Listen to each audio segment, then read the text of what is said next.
Hello friends, welcome to web સંકુલ. દિવાળીના તહેવારો ચાલી રહ્યા છે. તમે સરસ મજાના એન્જોય પણ કરી રહ્યા હશો. અને આ દિવાળીના વેકેશનની અંદર તમારું ભણવાનું ના અટકે એ માટે થઈને વેબ સંકુલ હંમેશા તત્પર રહે છે કે તમને કઈ રીતે મદદરૂપ સાબિત થાય. એ માટે થઈને લાઈવ લેક્ચર પોસિબલ નથી, કેમ કે અમારે પણ દિવાળી હોય, સ્ટાફમાં રજા હોય, એટલે આપણે રેકોર્ડેડ લેક્ચર તમને આપી રહ્યા છીએ. તો તમને ભણવાની ચોક્કસથી મજા આવશે. તમારું ભણવાનું ક્યાંય ન અટકવું જોઈએ. આ દિવાળી તમે મહેનત કરી લ્યો તો આવતી દિવાળી તમારી સરકારી નોકરીવાળી હશે. તો ચોક્કસથી જબરદસ્ત મહેનત કરવાની છે. ટૂંક સમયમાં ઘણી બધી પરીક્ષાઓનું આયોજન થવા જઈ રહ્યું છે. એ પછી ફોરેસ્ટ બીડગાર્ડની પરીક્ષા હોય, સીસીઈની પરીક્ષા હોય, પીએસઆઈ એએસઆઈની પરીક્ષા હોય, કોન્સ્ટેબલની પરીક્ષા હોય, કોઈ પણ પ્રકારની પરીક્ષા હોય, આ બધી પરીક્ષાઓનું આયોજન ટૂંક સમયમાં થવા જઈ રહ્યું છે, જેથી કરીને તમારી સારામાં સારી તૈયારી સાથે તમે સારામાં સારા મેરિટ સાથે પાસ થઈ શકો. બસ એના સાથે તમારે વેબ સંકુલ સાથે જોડાયેલા રહેવાનું છે. તો આજનું આપણું લેક્ચર શું છે? તો આજનું આપણું લેક્ચર છે જીસીઆરટી આધારિત પ્રશ્નોની ચર્ચા કરવા જઈ રહ્યા છીએ. જીસીઆરટી આધારિત પ્રશ્નો તો ખરા, પણ કયા પ્રકારના પ્રશ્નો છે મિત્રો? તો કે વિધાનવાળા. ખાસ ધ્યાન રાખશું, કેમ કે ખાસ આપણને તકલીફ કરતા હોય છે વિધાનવાળા. અને આમાં પણ હું એક વાત ઉમેરીશ, વિધાન સાથે જોડકાવાળા. એકદમ નવી પેટર્ન મુજબ વિધાનવાળા પ્રશ્નોની ચર્ચા કરવાની છે, સાથે સાથે જોડકાવાળા પ્રશ્નોની આપણે ચર્ચા કરવાની છે. આ બે પ્રકારના પ્રશ્નોની આપણે ચર્ચા કરવા જઈ રહ્યા છીએ. ફેક્ચ્યુઅલ પ્રશ્ન આજે જોવા નહીં મળે. આજે તમને પૂરી રીતે વિધાનવાળા અને જોડકાવાળા પ્રશ્નો જોવા મળશે. સાથે સાથે તમને પ્રૂફ પણ બતાવવામાં આવશે કે આ પ્રશ્ન અહીંથી લેવામાં આવેલો છે. ઓકે, તો એ રીતે આપણે તૈયારી કરવાની છે. ચલો લેક્ચરની શરૂઆત કરીએ એની પહેલા જે મિત્રો મારા નવા જોડાયા છે, આજે ફર્સ્ટ ટાઈમ મારો લેક્ચર અટેન્ડ કરી રહ્યા છે, એવા મિત્રોને પણ મારે કંઈક વસ્તુ માહિતી આપવી પડે. શું માહિતી આપવી પડે? તો કે વેબ સંકુલ એપ્લિકેશન વિશે માહિતી આપવી પડે. આપણી વેબ સંકુલ એપ્લિકેશન છે, સરસ મજાની એપ્લિકેશન છે. તમે આપણા પ્લે સ્ટોરમાં જશો, પ્લે સ્ટોરમાં તમે સર્ચ કરશો વેબ સંકુલ, તો તમને આપણી એપ્લિકેશન જોવા મળશે. લાખો વિદ્યાર્થીઓએ વેબ સંકુલ એપ્લિકેશન ઉપર વિશ્વાસ મૂક્યો છે, ડાઉનલોડ કરી છે, એના કોર્સ પરચેસ કર્યા છે, અને કોર્સ પરચેસ કરીને અત્યારે સારામાં સારી પોસ્ટ ઉપર નોકરી પણ કરી રહ્યા છે. એટલે આપણે જે કહીએ છીએ એ કરીને બતાડીએ છીએ, સાબિત કરીને બતાડીએ છીએ, સારામાં સારું રિઝલ્ટ આપીને બતાડીએ છીએ. તો જો એ જ વેબ સંકુલ એપ્લિકેશન સાથે તમે જોડાવા માંગો છો, તો ઘણા બધા પ્રકારના કોર્સીસ આપણા વેબ સંકુલ એપ્લિકેશન ઉપર ઉપલબ્ધ છે. એ વેબ સંકુલ એપ્લિકેશનના કોર્સીસની વાત કરું તમારી જોડે, તો આપણી જોડે સ્માર્ટ કોર્સ ઉપલબ્ધ છે, આપણી જોડે પ્લાનર કોર્સ ઉપલબ્ધ છે, આપણી જોડે ક્લાસરૂમ કોર્સ ઉપલબ્ધ છે. જે પણ કોર્સ તમારે ખરીદવો હોય તમે કોર્સ ખરીદી શકો છો. દરેક કોર્સની કંઈક અલગ વિશેષતા છે. જેમ કે ઇન્ડિયન ક્રિકેટ ટીમમાં વિરાટ કોહલીને જેટલું મહત્વ છે, એટલું જ મહત્વ રવિન્દ્ર જાડેજાનું છે ઓલરાઉન્ડર તરીકે, અને એટલું જ મહત્વ જસપ્રીત બુમરાહનું છે બોલર તરીકે. એમ ના કહી શકાય કે આને ટીમમાંથી નીકાળી દો તો કંઈ ફેર નહીં પડે. જો જસપ્રીત બુમરાહને નીકાળશું તો બોલિંગ નબળી પડશે, રવિન્દ્ર જાડેજાને નીકાળીએ છીએ તો જે આપણે ઓલરાઉન્ડર વસ્તુ છે એ વસ્તુ નબળી પડશે, વિરાટ કોહલીને નીકાળીએ છીએ તો આપણી બેટિંગ નબળી પડી જવાની છે. દરેક મહત્વ છે, દરેક પ્લેયરનું મહત્વ છે. એ જ રીતે કંઈક આપણા દરેક કોર્સોનું અલગ અલગ મહત્વ છે. તો સૌથી પહેલા સ્માર્ટ કોર્સની ચર્ચા કરીએ. સ્માર્ટ કોર્સ આપણા જોડે કયા કયા ઉપલબ્ધ છે? તો આપણી જોડે જનરલ કોર્સ, ખાસ કરીને સીસીની પરીક્ષાને ધ્યાનમાં રાખીને તૈયાર કરવામાં આવેલો જનરલ કોર્સ આપણી જોડે ઉપલબ્ધ છે. એ જ પ્રમાણે મિશન જીપીએસસી પ્રિલિમ પ્લસ મેઇન્સનો કોર્સ ઉપલબ્ધ છે આપણી જોડે. ફોરેસ્ટ બીટગાર્ડ, કોન્સ્ટેબલ, પીએસઆઈનો કોર્સ ઉપલબ્ધ છે આપણી જોડે. મિશન જીપીએસસી ઓનલી પ્રિલિમ્સનો કોર્સ ઉપલબ્ધ છે. જીએસઆરટીસી કંડક્ટરનો કોર્સ ઉપલબ્ધ છે. એફએડબલ્યુ, એમપીએડબલ્યુના કોર્સ ઉપલબ્ધ છે. જીપીએસસી મેઇન્સના કોર્સ ઉપલબ્ધ છે. તો આ દરેક પ્રકારના કોર્સીસની અંદર તમે જોડાઈ શકો છો, ખુદને એનરોલ કરી શકો છો. અચ્છા, આ સ્માર્ટ કોર્સની વિશેષતા શું છે? તો આ સ્માર્ટ કોર્સની વિશેષતા એ છે કે એક જ વિષયના એકથી વધારે નિષ્ણાત ફેકલ્ટી. ફોર એક્ઝામ્પલ હું તમને વાત કરું, તમારું ઇંગ્લિશ વીક છે, તો ઇંગ્લિશના આની અંદર કમસે કમ 3 થી 4 ફેકલ્ટીના તમને કોર્સ જોવા મળશે. અનિતા જોન મેડમનો કોર્સ છે. એ કોર્સમાં કદાચ એમ થયું કે સાહેબ થોડા કોન્સેપ્ટ નથી ખબર પડી રહ્યા, તો સૌનક સર પટેલ સાહેબનો કોર્સ છે, તો એમનો કોર્સ તમે જોઈ શકો છો. ઓકે, આવી રીતે અલગ અલગ ફેકલ્ટીના અલગ અલગ કોર્સીસ ઉપલબ્ધ છે. જે પણ ફેકલ્ટીનો કોર્સ જોવા માંગશો એ કોર્સ તમારી જોડે ઉપલબ્ધ છે. ગણિતની અંદર વાત કરીએ તો તરુણ સરનો ગણિતનો કોર્સ ઉપલબ્ધ છે, વિશાલ ખોડીફાર સરનો ગણિતનો કોર્સ ઉપલબ્ધ છે. એ જ પ્રમાણે રિઝનિંગના કોર્સ પણ ઉપલબ્ધ છે. પછી નીરજ સાહેબ, જે ગુજરાતમાં મેથ્સ રિઝનિંગમાં બહુ જાણીતું નામ છે, તેમનો કોર્સ પણ આપણા કોર્સની અંદર ઉપલબ્ધ છે. તો ચોક્કસથી આની અંદર તમને એક વિષયના એકથી વધારે ફેકલ્ટી ઉપલબ્ધ થાય છે, જેથી તમે તમારી અનુકૂળતા મુજબ ભણી શકો છો. તો તમે આ સ્માર્ટ કોર્સ ખરીદી શકો છો. દરેક વિષયનું વિષય વાઇઝ મટીરિયલ મૂકવામાં આવેલું છે. સાથે સાથે દરેક વિષયની તમને ટોપિક ટેસ્ટ પણ જોવા મળશે. માની લો તમે આજે ગુજરાતનો ઇતિહાસમાં સિંધુ ખીણની સંસ્કૃતિ વાંચી લીધી, તો સિંધી ખીણની સંસ્કૃતિની તમે ટોપિક ટેસ્ટ આપી શકો છો. એની અંદર પણ તમને અલગ અલગ લેવલની ટેસ્ટ જોવા મળશે કે તમે નવા જ છો, એકદમ બિગિનર છો, તો એના રિલેટેડ તમને ટેસ્ટ જોવા મળશે. તમે થોડા ઘણા સમયથી તૈયારી કરો છો તો મીડિયમ લેવલની તમે ટેસ્ટ આપી શકો છો. તમે એકદમ ધુરંધર ખેલાડી છો આ ફિલ્ડના, તો તમે એકદમ એક્સપર્ટ લેવલની ટેસ્ટ આપી શકો છો. આવી અલગ અલગ પ્રકારની તમને ટેસ્ટ આની અંદર જોવા મળશે. જેથી કરીને શું થાય, માની લો તમે કોઈ ટોપિક કમ્પ્લીટ કર્યો, એ ટોપિકની તમારે ટેસ્ટ આપવી છે, તો ચોક્કસથી તમે આ સ્માર્ટ કોર્सेसના માધ્યમથી આપી શકો છો. સેકન્ડ નંબરે હું તમારી જોડે વાત કરું પ્લાનર કોર્સ. એકદમ વૈજ્ઞાનિક ઢબે જો કોઈ કોર્સ તૈયાર કરવામાં આવ્યો હોય વેબ સંકુલ દ્વારા, તો એ છે આપણો પ્લાનર કોર્સ. ડે 1 થી કરીને છેલ્લા ડે સુધીનું પ્લાનિંગ આ પ્લાનર કોર્સમાં ઉપલબ્ધ છે. કે ડે 1 ની વાત કરીએ તો કે ડે 1 ની અંદર તમારે કયા વિડીયો જોવાના છે, કયા વિડીયોની તમને પીડીએફ મળવાપાત્ર છે, મતલબ કે એને લગતું મટીરિયલ મળવાપાત્ર છે, કયા વિડીયોની તમારે ટેસ્ટ આપવાની છે, એવું આખું આયોજન. તમારે કંઈ ટેન્શન નહીં લેવાનું. તમારે સવારે ઉઠવાનું, ફ્રેશ થવાનું અને વેબ સંકુલ એપ્લિકેશન ઓપન કરીને બેસી જવાનું. તમને આખું આયોજન મળી જશે કે હા ભઈલું, જો આજે તારે છે ને આટલી વસ્તુ કરવાની છે. એટલી વસ્તુ કર્યા પછી તમારી જોડે ટાઈમ વધે છે, તો તમે એ ટાઈમને રિવિઝનમાં આપી શકો છો, અથવા તો તમે કરંટ અફેરને થોડો ઘણો સમય આપી શકો છો. ઓકે, પણ આખું પ્લાનિંગ, જીએસનું આખું પ્લાનિંગ, મેથ્સ રિઝનિંગ, જીએસ આખું પ્લાનિંગ, ઇવન તમને એપ્લિકેશનની અંદર વીકલી કરંટના લેક્ચર્સ પણ મળતા હોય છે. બાકી આપણી યુટ્યુબ ચેનલ પર સિંધી સાહેબ પણ કરંટ અફેરના લેક્ચર લઈને આવતા જ હોય છે. તો આ એમાં આખું પ્લાનિંગ તમને જોવા મળશે પ્લાનર કોર્સની અંદર. ડે વાઇઝ અને સબ્જેક્ટ વાઇઝ એમ બંને પ્રકારના તમને પ્લાનર કોર્સ જોવા મળશે. તમને એમ થાય કે સર મારો છે ને મેથ્સ સબ્જેક્ટ વીક છે, ડીવાયએસઓની પરીક્ષા આપવા જઉં છું, તેમાં હિસ્ટ્રીમાં સારા માર્ક્સ સ્કોર કરું છું, કલ્ચરમાં સારા સ્કોર કરું છું, દરેક સબ્જેક્ટમાં સારા માર્ક્સ સ્કોર થઈ જાય છે, પણ ક્યાંક ને ક્યાંક મેરિટમાં ઇન આઉટ થવા માટે થઈને મારે મેથ્સ રિઝનિંગમાં 25 પ્રશ્ન પૂછાય છે ને તેમાં સાહેબ મારે માંડ 1 થી 2 આવે છે, તો શું કરવું? તો મેથ્સ રિઝનિંગનો પ્લાનર કોર્સ ખાલી જોઈ લેવાનો, કેમ કે બાકી જીએસ તો સ્ટ્રોંગ છે. તો અહીંયા સબ્જેક્ટ વાઇઝ તમે પ્લાનર કોર્સ જોઈ શકો છો. માત્ર મેથ્સ રિઝનિંગનો તમે પ્લાનર કોર્સ જોઈ લો અને પછી તમે તૈયારી કરો, તો તમારું મેથ્સ રિઝનિંગ એકદમ મજબૂત થઈ જશે. તમને કંઈ જ વાંધો નહીં આવે મેથ્સ રિઝનિંગની અંદર. ઓકે, આની અંદર તમને રિવિઝન લેક્ચર્સ પણ જોવા મળશે, તમારે વીકલી ટેસ્ટ જોવા મળશે અને તમને મંથલી ટેસ્ટ પણ જોવા મળશે. તો ચોક્કસથી તમે આ પ્લાનર કોર્સ ખરીદી શકો છો. અને ત્રીજો આપણો મસ્ત મજાનો કોર્સ, મારો ફેવરેટ કોર્સ હોય તો મારો ફેવરેટ કોર્સ છે ક્લાસરૂમ કોર્સ. દરેકને આમ અલગ અલગ ફેવરેટ હોઈ શકે. કોઈને સ્માર્ટ કોર્સ ગમતા હોય, કોઈને પ્લાનર કોર્સ ગમતા હોય, કોઈને ક્લાસરૂમ ગમતા હોય. એઝ અ સ્ટુડન્ટ હું છે ને ક્લાસરૂમ કોર્સને પસંદ કરું, કેમ કે મારે એવું હોય કે મારે ઓફલાઈન શિક્ષણ મેળવવું છે અને હું ગાંધીનગર આવી શકું એમ નથી. એનું રીઝન શું છે કે એક તો ઓફલાઈન શિક્ષણ એની ફીસ વધારે હોય, સ્વાભાવિક છે, દરેક જગ્યાએ તમને ફીસ વધારે જોવા મળતી હોય. અને બીજી બાબત શું થાય કે ચલો ફીસ તો એક ટાઈમે ભરી પણ દઈએ, પણ ગાંધીનગરમાં રહેવું છે ને તો મહિને હું માનું છું ત્યાં સુધી 7 થી 8 હજારનો ખર્ચો થાય મિનિમમ. કોઈ પણ હોસ્ટેલમાં તમે રહેવા જતા હો તો તમને 6-6.5 હજારમાં તો હોસ્ટેલ પડે, અને નાનો મોટો તમારો 1000-1500નો બીજો ખર્ચો ગણી લો તો 8-1 હજાર તમારો ખર્ચો થઈ જાય પર મંથનો. હવે 8 હજારનો ખર્ચો, એવા તમારો ઓફલાઈન કદાચ બેચ માની લો કે ચાલે છે, કદાચ 10 મહિના બેચ ચાલે છે, તમે જીપીએસસીની ફાઉન્ડેશન બેચમાં જોડાવશો તો તમારે 80 હજાર તો ખાલી શેના થઈ ગયા? રહેવાના ખર્ચો થઈ ગયા, પ્લસમાં ક્લાસની ફીસ અલગ, તો તમને ઘણો સરવાળો મોટો પડે. પણ એ જ ક્લાસરૂમની અંદર જે ભણાવવામાં આવે છે એ જ વિડીયો લેક્ચર્સ, એ જ વસ્તુ રેકોર્ડ કરીને તમને તમારા મોબાઈલમાં મળી રહે, તો એ છે આપણો ક્લાસરૂમ કોર્સ.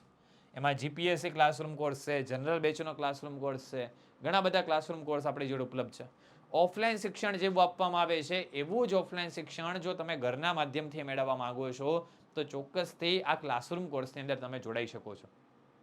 તો જે પણ મિત્રો ક્લાસરૂમ કોર્સમાં જોડાવા માંગે છે આજે જ પોતાની જાતને રજીસ્ટર કરાવી દે આપણી એપ્લિકેશન ઉપર. તો જોઈ લો 3 પ્રકારના કોર્सेस ઉપલબ્ધ છે આપણી જોડે. ક્લાસરૂમ કોર્સ ઉપલબ્ધ છે, સ્માર્ટ કોર્સ ઉપલબ્ધ છે અને પ્લાનર કોર્સ ઉપલબ્ધ છે. જે પણ મિત્રો કોર્સ ખરીદવા માંગતા હોય ચોક્કસથી આ કોર્સ ખરીદી શકે છે. ચલો આગળ વધીએ છીએ. ક્વેશ્ચન નંબર 1 થી વધારે તમારો સમય નહીં બગાડીએ. જીસીઆરટી આધારિત 60 પ્રશ્નોની આજે આપણે ચર્ચા કરવાની છે. કેટલા? 60 પ્રશ્નોની આપણે ચર્ચા કરવાની છે. એમાં ક્વેશ્ચન નંબર 1 થી શરૂઆત કરીએ છીએ. મસ્ત મજાનો ક્વેશ્ચન. ગૌતમ બુદ્ધના ગૃહત્યાગના પ્રસંગ વિશે નીચેના વિધાનો ધ્યાનમાં લો. હવે ગૌતમ બુદ્ધની વાત કરી છે.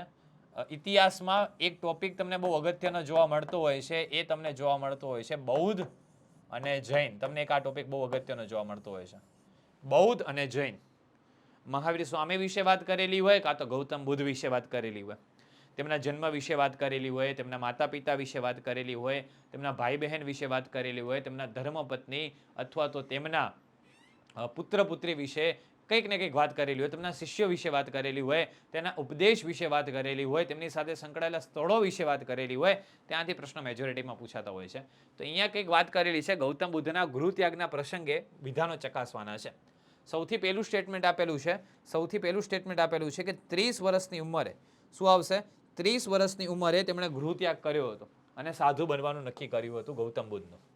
તો આ વિધાન બિલકુલ સાચું છે. 30 વર્ષની વયે જ તેમણે ગૃહત્યાગ કરીને સાધુ બનવાનો વિચાર કર્યો હતો. ઓકે.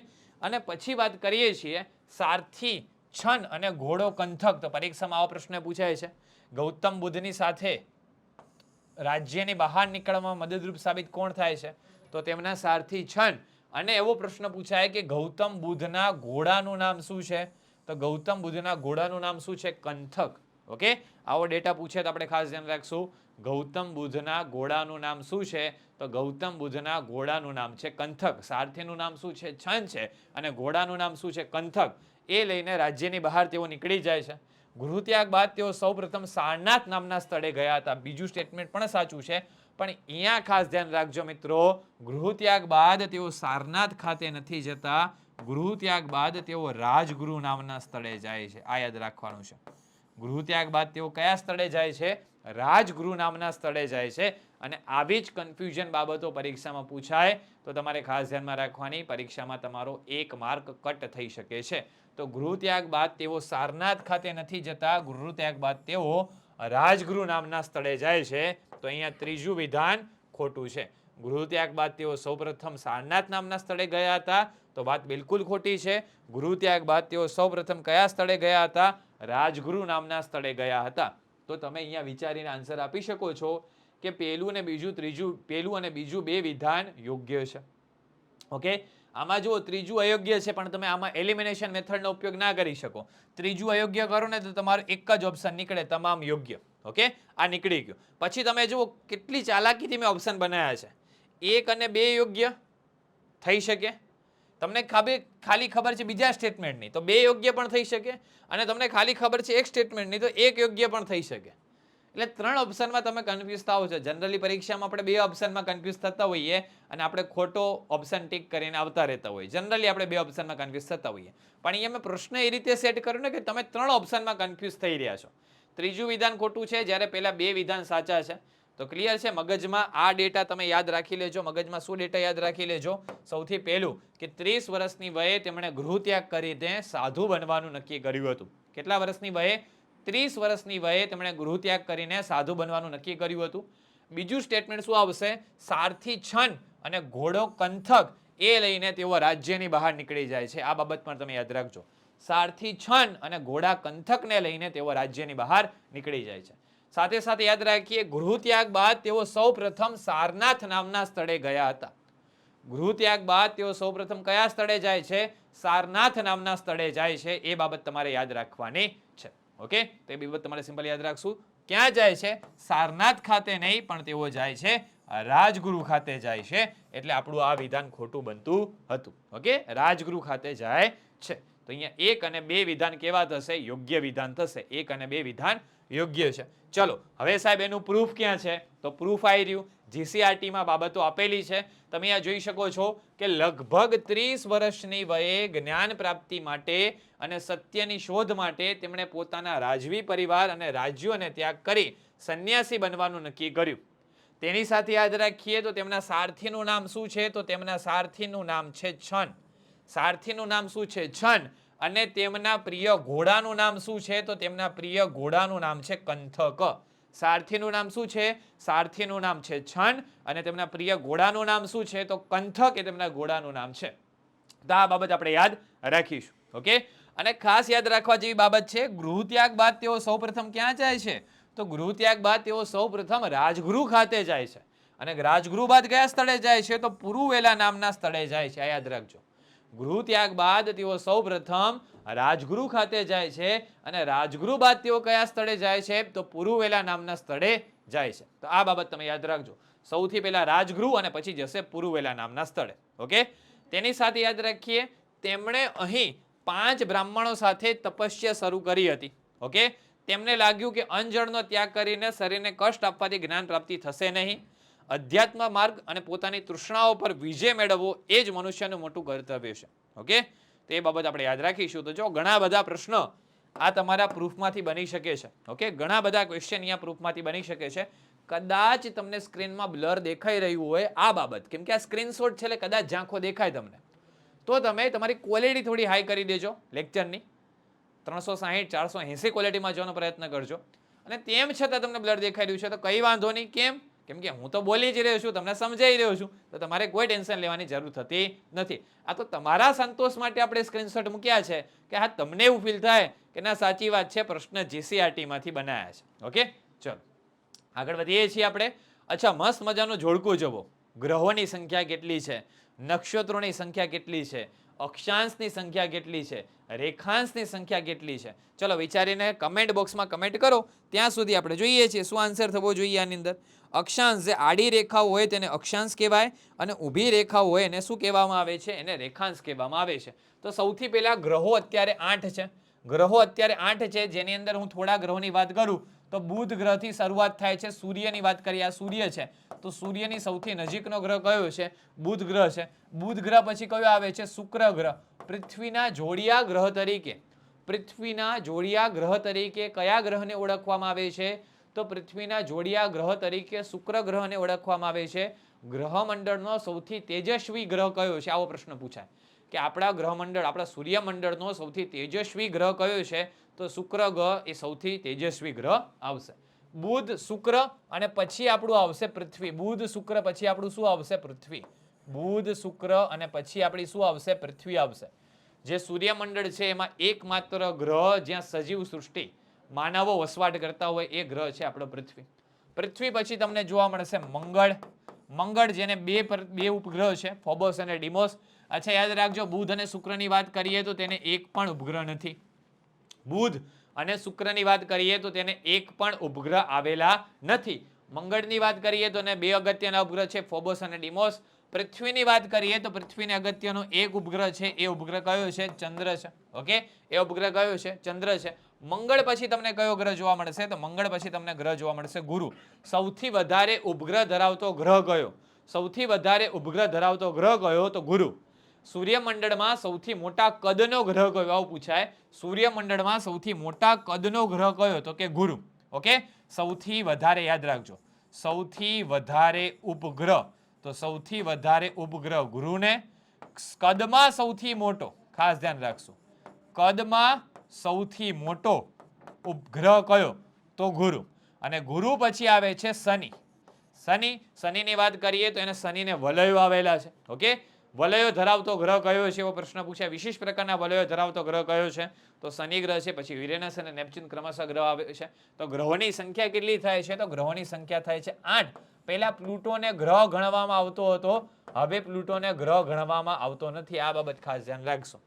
પ્લુટોને પહેલા ગ્રહ ગણવામાં આવતું હતું, અત્યારે પ્લુટોને ગ્રહ ગણવામાં આવતું નથી. એટલે ગ્રહોની સંખ્યા કેટલી થાય છે? તો ગ્રહોની સંખ્યા તમને જોવા મળશે 8 એ ગ્રહોની સંખ્યા થાય છે. પછી નક્ષત્રની વાત કરીએ તો નક્ષત્રોની સંખ્યા કેટલી જોવા મળે છે? તો નક્ષત્રોની સંખ્યા તમને જોવા મળે છે 27. નક્ષત્રોની સંખ્યા કેટલી જોવા મળે છે? 27. અચ્છા, અક્ષાંશ કોને કહેવાય? તો પૃથ્વી પર દોરવામાં આવેલી આડી કાલ્પનિક રેખાઓને, પૃથ્વી પર દોરવામાં આવેલી આડી કાલ્પનિક રેખાઓને અક્ષાંશ તરીકે ઓળખવામાં આવે છે. આ બાબત ખાસ સમજજો. પૃથ્વી પર દોરવામાં આવેલી આડી કાલ્પનિક રેખાઓને અક્ષાંશ તરીકે ઓળખવામાં આવે છે. જેની સંખ્યા તમને કેટલી જોવા મળે છે? 181 જોવા મળે છે. અને પૃથ્વી પર દોરવામાં આવેલી ઊભી કાલ્પનિક રેખાઓને રેખાંશ તરીકે ઓળખવામાં આવે છે. જેની સંખ્યા તમને કેટલી જોવા મળે છે? જેની સંખ્યા તમને જોવા મળે છે 360.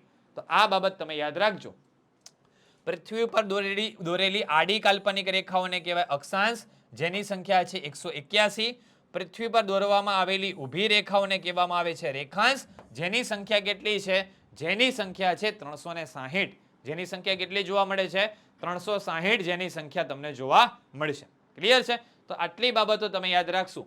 ગ્રહોની સંખ્યા કેટલી છે? તો ગ્રહોની સંખ્યા છે 8. નક્ષત્રોની સંખ્યા કેટલી છે? તો નક્ષત્રોની સંખ્યા છે 27. અક્ષાંશની સંખ્યા કેટલી છે? તો અક્ષાંશની સંખ્યા છે 181. અને રેખાંશની સંખ્યા કેટલી છે? તો રેખાંશની સંખ્યા છે 360. આટલી બાબત તમારે યાદ રાખવાની થાય. ક્લિયર છે? બસ આટલી બાબત તમે યાદ રાખજો. તો એ પ્રમાણે આપણે સિમ્પલી જોડકું જોડી લીધું છે. જો કે તમારી માટે હું પ્રૂફ લઈને પણ આવ્યો છું કે જેથી કરીને તમને ટ્રસ્ટ આવે કે ઓકે આ બાબત પરીક્ષામાં પૂછાયેલી છે. જેમ કે તમે જોઈ શકો છો કે સૌર પરિવારમાં કુલ 8 ગ્રહો છે. આ બાબત તમે યાદ રાખી શકો છો. સૌર પરિવારમાં ટોટલ ગ્રહો કેટલા છે? તો સૌર પરિવારમાં ટોટલ 8 ગ્રહો છે. આ 8 ગ્રહોની વાત કરીએ તો મેં તમારી જોડે ચર્ચા કરી બુધ ગ્રહ, સૂર્યની સૌથી નજીકનો ગ્રહ. આવો પ્રશ્ન પૂછાય કે સૂર્યની સૌથી નજીકનો ગ્રહ જણાવો, તો સૂર્યની સૌથી નજીકનો ગ્રહ કયો છે? બુધ ગ્રહ છે. પછી એવો પ્રશ્ન પૂછાય સૌથી ચમકતો ગ્રહ અથવા તો પૃથ્વીનો જોડિયા ગ્રહ જણાવો, તો કયો ગ્રહ આવશે? શુક્ર ગ્રહ આવશે. ઓકે, તો બુધ, શુક્ર. પછી જીવન અસ્તિત્વ ધરાવતો ગ્રહ કયો છે? પૃથ્વી. અને પૃથ્વીનો એકમાત્ર ઉપગ્રહ કયો છે? તો પૃથ્વીનો એકમાત્ર ઉપગ્રહ છે ચંદ્ર. પછી પૃથ્વી પછી કયો ગ્રહ આવે છે? તો પૃથ્વી પછી ગ્રહ આવે છે મંગળ. આ મંગળની વાત કરીએ તો મંગળને 2 ઉપગ્રહ છે, ફોબોસ અને ડિમોસ. એવા 2 ઉપગ્રહ મંગળને જોવા મળે છે. પછી હું તમારી જોડે વાત કરું, અચ્છા, બુધ, શુક્ર, પૃથ્વી, મંગળ એને શેના તરીકે ઓળખવામાં આવે છે? આંતરિક ગ્રહો તરીકે. તો આવો પ્રશ્ન પણ બની શકે કે નીચેનામાંથી કયા ગ્રહને આંતરિક ગ્રહ તરીકે ઓળખવામાં આવે છે? ખાસ ધ્યાન રાખજો, પરીક્ષામાં આવો પ્રશ્ન બની શકે છે કે નીચેનામાંથી કયા ગ્રહને આંતરિક ગ્રહ તરીકે ઓળખવામાં આવે છે? તો કયા ગ્રહને આંતરિક ગ્રહ તરીકે ઓળખવામાં આવે છે? તો બુધ, શુક્ર, પૃથ્વી અને મંગળ આ ગ્રહને આંતરિક ગ્રહ તરીકે ઓળખવામાં આવે છે. તેની સાથે હું તમારી જોડે ચર્ચા કરું તો કે ગુરુ, શનિ, યુરેનસ, નેપચ્યુન આ ગ્રહોને કયા ગ્રહો તરીકે ઓળખવામાં આવે છે? બાહ્ય ગ્રહો તરીકે ઓળખવામાં આવે છે. જેમાં ગુરુ વિશે વાત કરું ને તો ગુરુ એ સૌથી મોટો ગ્રહ છે. ખાસ ધ્યાન રાખજો, ગુરુ એ કેવો ગ્રહ છે? ગુરુ એ સૌથી મોટો ગ્રહ છે, કદની દ્રષ્ટિએ સૌથી મોટો ગ્રહ અને સૌથી વધારે ઉપગ્રહ ધરાવતો ગ્રહ છે. તો સૌથી વધારે ઉપગ્રહ ધરાવતો ગ્રહ પણ કોણ છે? તો ગુરુ જ છે. ઓકે, પછી હું તમારી જોડે વાત કરું યુરેનસ અને નેપચ્યુન. આ બધા ગ્રહો કેવા છે? બાહ્ય ગ્રહો છે. ઓકે, યાદ રાખીશું. ચલો, એની અંદર પ્રશ્ન તમને પાછો એવો પૂછાય કે નીચેનામાંથી કયા ગ્રહોને નરી આંખે જોઈ શકાય છે? ખાસ ધ્યાન રાખજો. તો કયા ગ્રહોને? મંગળ, બુધ, ગુરુ, શુક્ર, શનિ આ બધા ગ્રહો કઈ રીતે જોઈ શકાય છે? તો આ બધા ગ્રહો તમે નરી આંખે જોઈ શકો છો. ખાસ ધ્યાન રાખજો. ઓકે, કયા કયા ગ્રહો? મંગળ, બુધ, ગુરુ, શુક્ર અને શનિ. આપણા જે નામ વારના નામ છે ને, મંગળ, બુધ, ગુરુ, શુક્ર, શનિ. ઓકે, એ પ્રમાણે યાદ રાખવાના.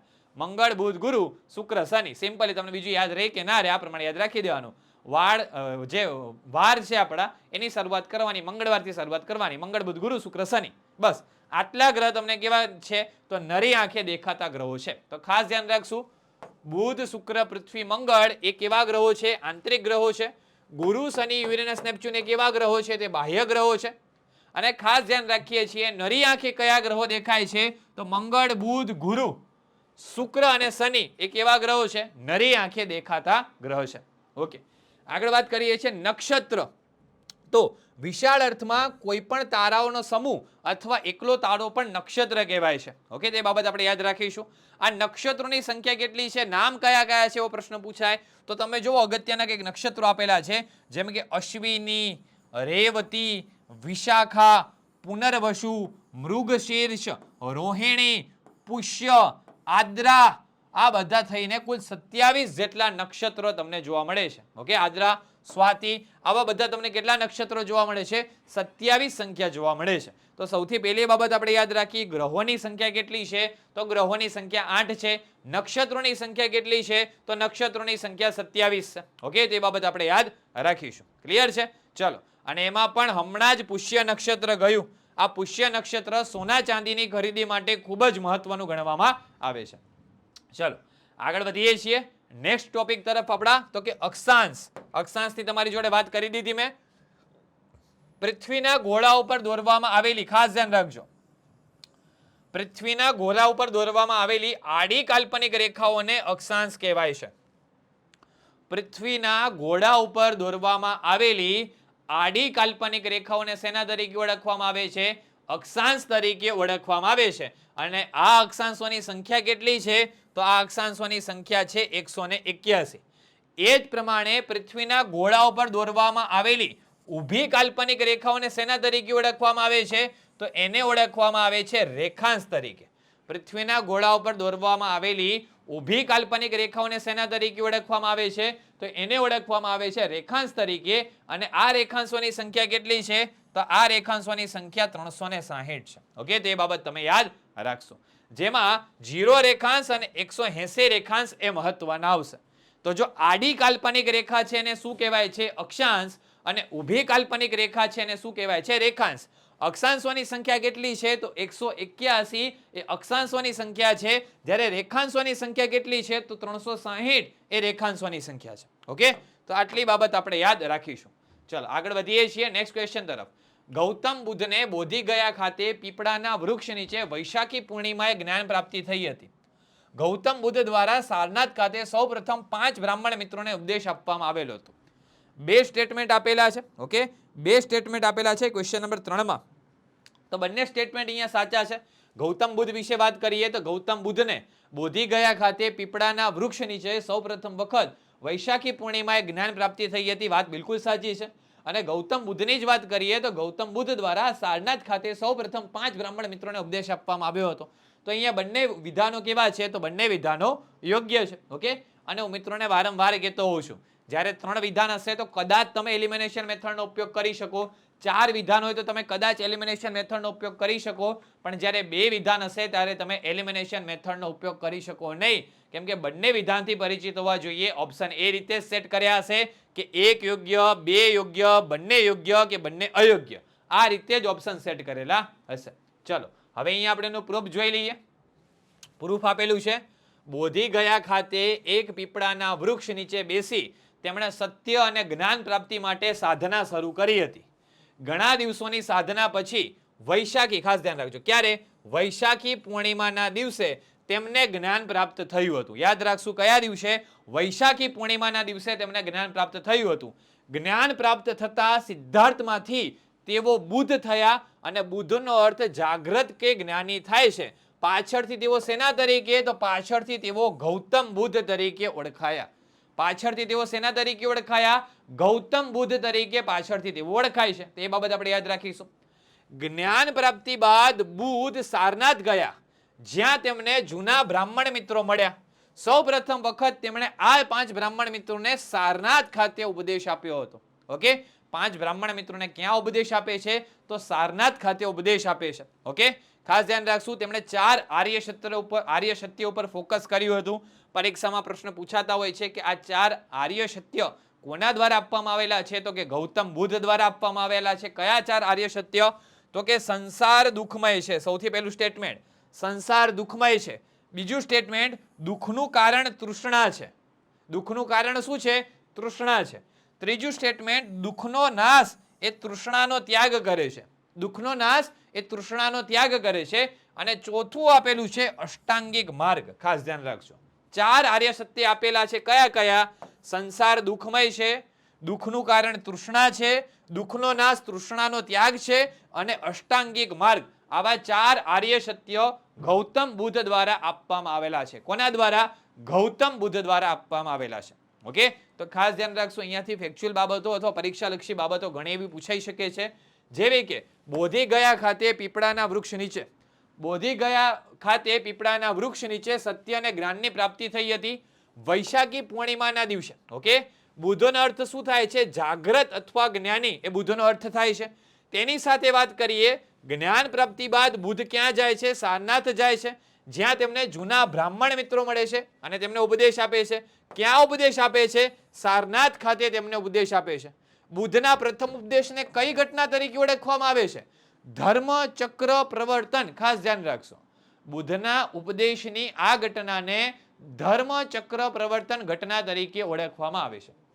ઓકે, અને 4 આર્ય સત્ય આપે છે, જેવા કે સંસાર દુઃખમય છે, દુઃખનું કારણ તૃષ્ણા છે, દુઃખનો નાશ તૃષ્ણાનો ત્યાગ છે, અને ચોથું આપે છે અષ્ટાંગિક માર્ગ. 4 બાબતો કોના દ્વારા આપવામાં આવે છે? ગૌતમ બુદ્ધ દ્વારા આપવામાં આવે છે. ઓકે, તે બાબત આપણે યાદ રાખીશું. ચલો આગળ વધીએ છીએ. મસ્ત મજાનો ભૂગોળનો ક્વેશ્ચન આવી ચૂક્યો છે. નાઇટ્રોજન, એ જ પ્રમાણે વાત કરીએ છીએ આર્ગોન, પછી વાત કરીએ છીએ ઓક્સિજન, ઓકે, અને પછી વાત કરીએ છીએ કાર્બન ડાયોક્સાઇડ. ઓકે, ચલો તો નાઇટ્રોજનની વાત કરીએ તો સૌથી વધારે પ્રમાણ પૃથ્વી પર ધરાવતું હોય તો નાઇટ્રોજન છે, કેટલું? 78.03%. ઓર્ગનની વાત કરીએ તો એ કેટલું પ્રમાણ ધરાવે છે? તો એ ધરાવે છે 0.99 ની થોડી એરર છે અહીંયા, એક્ઝેક્ટ 0.94 આવે.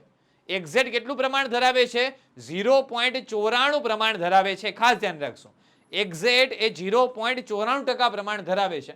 ઓક્સિજનની વાત કરીએ તો ઓક્સિજન કંઈક 20.99% જેટલું પ્રમાણ ધરાવે છે. અને કાર્બન ડાયોક્સાઇડની વાત કરીએ તો 0.03% પ્રમાણ ધરાવે છે.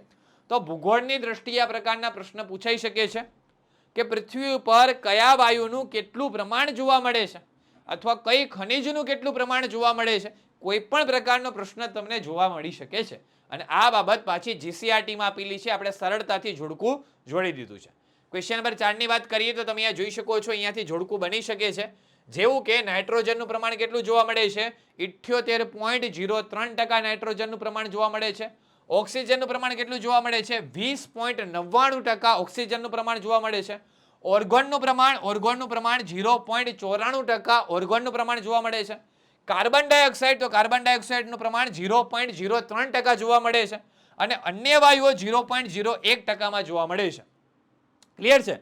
તો આ સ્વરૂપે જોડકાવાળો પ્રશ્ન પણ બની શકે.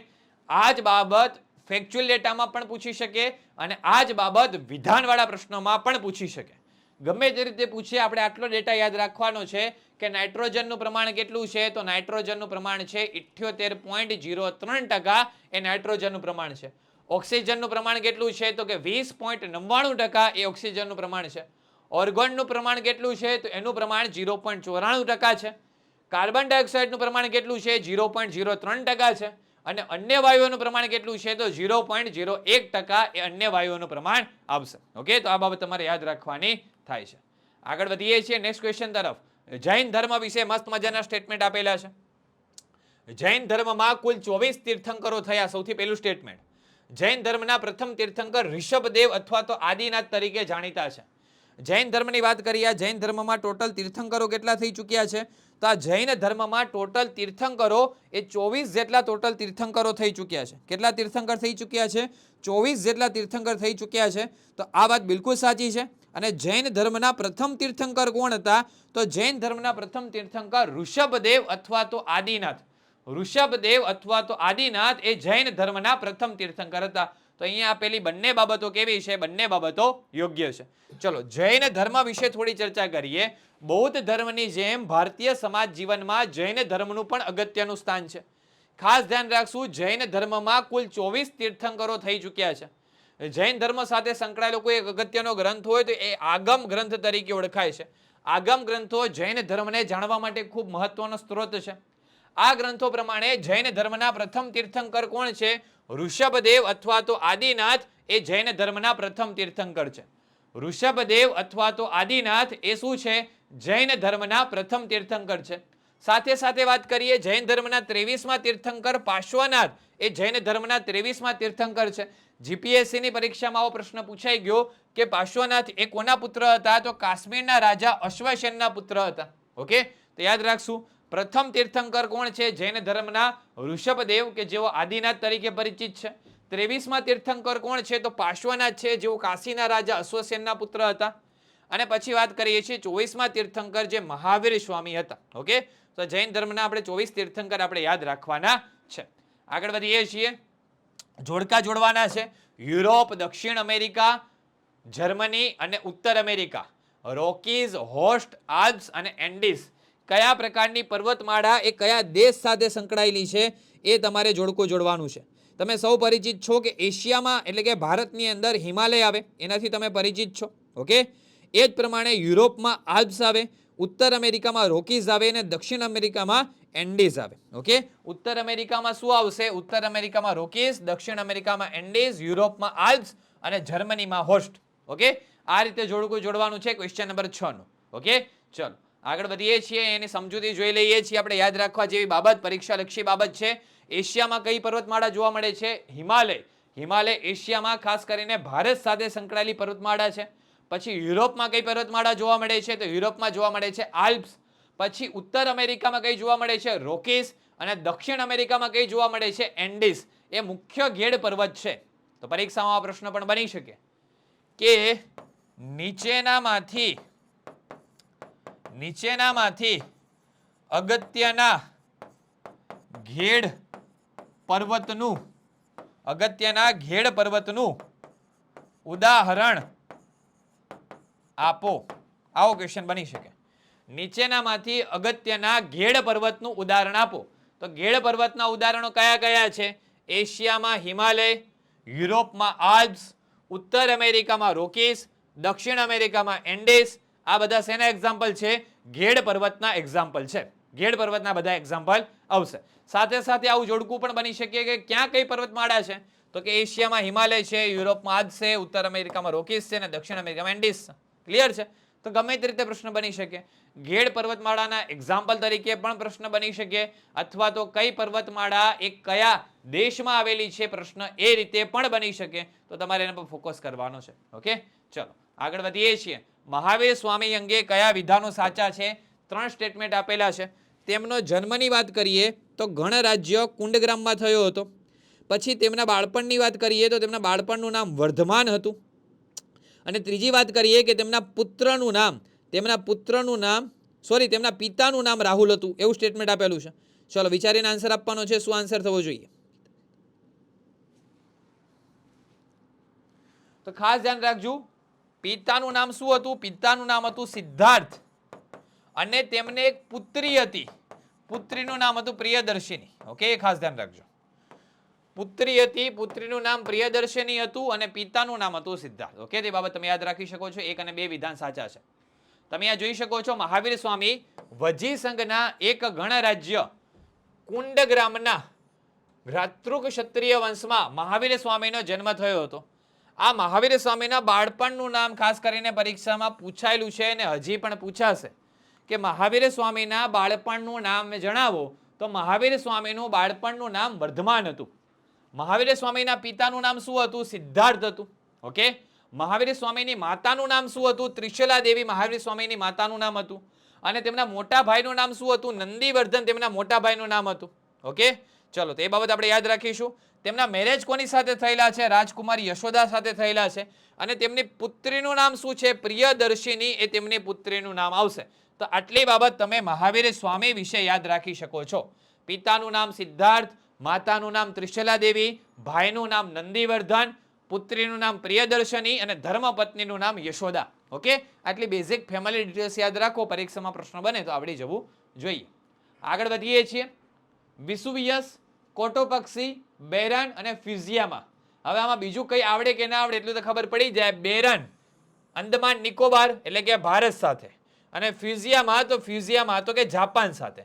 હું એવું માનું છું કે ઉપરના બે નથી આવડતા. શું નીચેના બે થી આન્સર આપી શકાશે? ચલો જોઈએ. સી સાથે 1 અને ડી સાથે 2. સી સાથે 1, ડી સાથે 2. સી સાથે 1, ડી સાથે 2. તો ઘણી વાર પેપર સેટર મારા જેવા બેસી ગયા તો કન્ફ્યુઝ કરવા બેસશે. 2 આવડતા હશે તો મેળ નહીં પડે. 4 માંથી ઓછામાં ઓછા 3 તો આવડવા જ જોઈએ. 3 આવડે ધેટ મીન એવું કહેવાય કે 4 આવડી ગયા. કેમ કે જે ચોથું બચે ઓટોમેટિકલી જવાબ થવાનો છે. એટલે ઘણીવાર આખું જોડકું તમને આવડતું હોય ને ત્યારે જ તમે જવાબ આપી શકો. હમણાં ડીવાયએસઓની પરીક્ષા ગઈ એના પેપર તમે ચેક કર્યા હશે. એક જોડકું જોડો ને તમને તમારો જવાબ મળી જાય. પણ આપણે એ રીતે જોડકા નથી સેટ કર્યા. આપણે થોડા અલગ રીતે જોડકા સેટ કર્યા છે. તો બીજા આપણે જોઈએ છીએ એક્ઝામ્પલ. વિસુવિયસ તો ઇટાલી સાથે સંકળાયેલો છે અને કોટોપક્ષી તો ઇક્વાડોર સાથે સંકળાયેલો છે. કોટોપક્ષી કેના સાથે? ઇક્વાડોર. એટલે એ સાથે શું આવવો જોઈએ? એ સાથે 4 આવવો જોઈએ. એ સાથે 4 આવવો જોઈએ. ઓકે, સોરી, કોટોપક્ષી બી સાથે 4 આવવો જોઈએ. બી સાથે 4 અને વિસુવિયસ ઇટલી તો એ સાથે 3. તો એ સાથે 3. જો કે બી અને સી આપણા બંને ઓપ્શન સાચા બને છે. એટલે તમને અહીંયા એક ગ્રેસિંગ માર્ક મળે છે. બંને ઓપ્શન આપણા સાચા છે. ઓકે, ચલો બંને ઓપ્શન સાચા છે. ક્વેશ્ચન નંબર 8 માં જોઈએ. તો જુઓ, ઇટાલીનો કયો આવશે? ઇટાલીનો આવશે વિસુવિયસ. ઇટાલીનો કયો આવશે? વિસુવિયસ. ઇક્વેડોરનો કયો આવશે? ઇક્વેડોરનો આવશે કોટોપક્ષી. ઇક્વેડોરનો કયો આવશે? કોટોપક્ષી. જાપાનનો કયો આવશે? તો જાપાનનો આવશે ફ્યુઝિયામા. જાપાનનો આવશે. અને ભારતનો કયો આવશે? ભારતનો આવશે બેરન, અંદમાન નિકોબાર ખાતે. ભારતનો કયો આવશે? બેરન આવશે અંદમાન નિકોબાર ખાતે. ક્લિયર છે? તો આટલી વાત યાદ રાખશું. ઇટાલીનો વિસુવિયસ, ઇક્વાડોરનો કોટોપક્ષી, જાપાનનો ફિઝિયામા અને ભારતનો કયો છે? બેરન. તો આટલા તમે અગત્યના જ્વાળામુખી પર્વતના એક્ઝામ્પલ તમે યાદ રાખી શકો છો. ઓકે, ઇટાલીનો કયો છે? વિસુવિયસ, ઇટાલી સાથે સંકળાયેલો છે. ઇક્વાડોરનો કયો છે? કોટોપક્ષી, અને જાપાનનો ફિઝિયામા અને ભારતનો બેરન. ઓકે, ચલો આગળ વધીએ છીએ નેક્સ્ટ ક્વેશ્ચન તરફ. આપણે ક્વેશ્ચન નંબર 9. નીચેના વિધાન તમારે ચકાસવાના છે. મહાવીર સ્વામીનું નિર્વાણ 72 વર્ષની વયે કુશીનારામાં થયું હતું. ગૌતમ બુદ્ધનું નિર્વાણ 80 વર્ષની વયે પાવાપુરીમાં થયેલું હતું. બે સ્ટેટમેન્ટ આપેલા છે અને જ્યારે બે સ્ટેટમેન્ટ હોય ત્યારે હું વારંવાર કહું છું કે સૌથી વધારે કન્ફ્યુઝન બે સ્ટેટમેન્ટની અંદર જ થશે. બે સ્ટેટમેન્ટની અંદર કેમ કન્ફ્યુઝન થતું હોય છે? કેમ કે બે સ્ટેટમેન્ટની અંદર તમે બંને વિધાનોથી પરિચિત હોવું જોઈએ તો તમે જવાબ આપી શકો, બાકી તમે જવાબ આપી શકો નહીં. ઓકે, ચલો તો અહીંયા ખાસ સમજો, આ પાવાપુરી ये इधर आएगा और ये कुशीनारा इधर आएगा. જો આવું હોત તો બે વિધાન સાચા થાત, બાકી આપણે બાબતોને ઉલટી કરી નાખી. મહાવીર સ્વામી જોડે પાવાપુરી ફીટ બેસે છે અને ગૌતમ બુદ્ધ સાથે કુશીનારા ફીટ બેસે છે, પણ આપણે અલગ અલગ વસ્તુને ફીટ કરી દીધી એટલે અહીંયા વિધાન કેવા થાય? તો અહીંયા બંને વિધાન કેવા થઈ જાય? બંને વિધાન ખોટા થઈ જાય. તો બંને ખોટા છે. ઓકે, અને મેં તમને કહી દીધું કે બંને વિધાન કઈ રીતે સાચા થાય તેનું એક્ઝામ્પલ પણ મેં તમને આપી દીધું. ઓકે, તો ખાસ ધ્યાન રાખશું, મહાવીર સ્વામીનું નિર્માણ પાવાપુરી ખાતે અને ગૌતમ બુદ્ધનું નિર્માણ કુશીનારા ખાતે, એટલે કે એમનો અવસાન ત્યાં થયેલા છે. આગળ વધીએ છીએ નેક્સ્ટ ક્વેશ્ચન તરફ. હાંગહોનું મેદાન, હવે તો નામ પરથી સમજાઈ જાય કે આ ચીન સાથે જ સંકળાયેલું હશે. એક સાથે બે જોવાનો છે, એક સાથે બે અહીંયા છે, એક સાથે બે અહીંયા છે. જો બી સાથે જોડાઈ જાવ ને તમે, લોમ્બાર્ડીનું મેદાન તમને ખબર પડી જાય કે લોમ્બાર્ડીનું મેદાન ક્યાં આવેલું છે, અથવા તો તમને ખબર પડી જાય કે પેન્ટાગોનિયાનું મેદાન ક્યાં આવેલું છે, પિડમન્ટનું મેદાન ક્યાં આવેલું છે, તો પણ તમે આન્સર આપી શકો.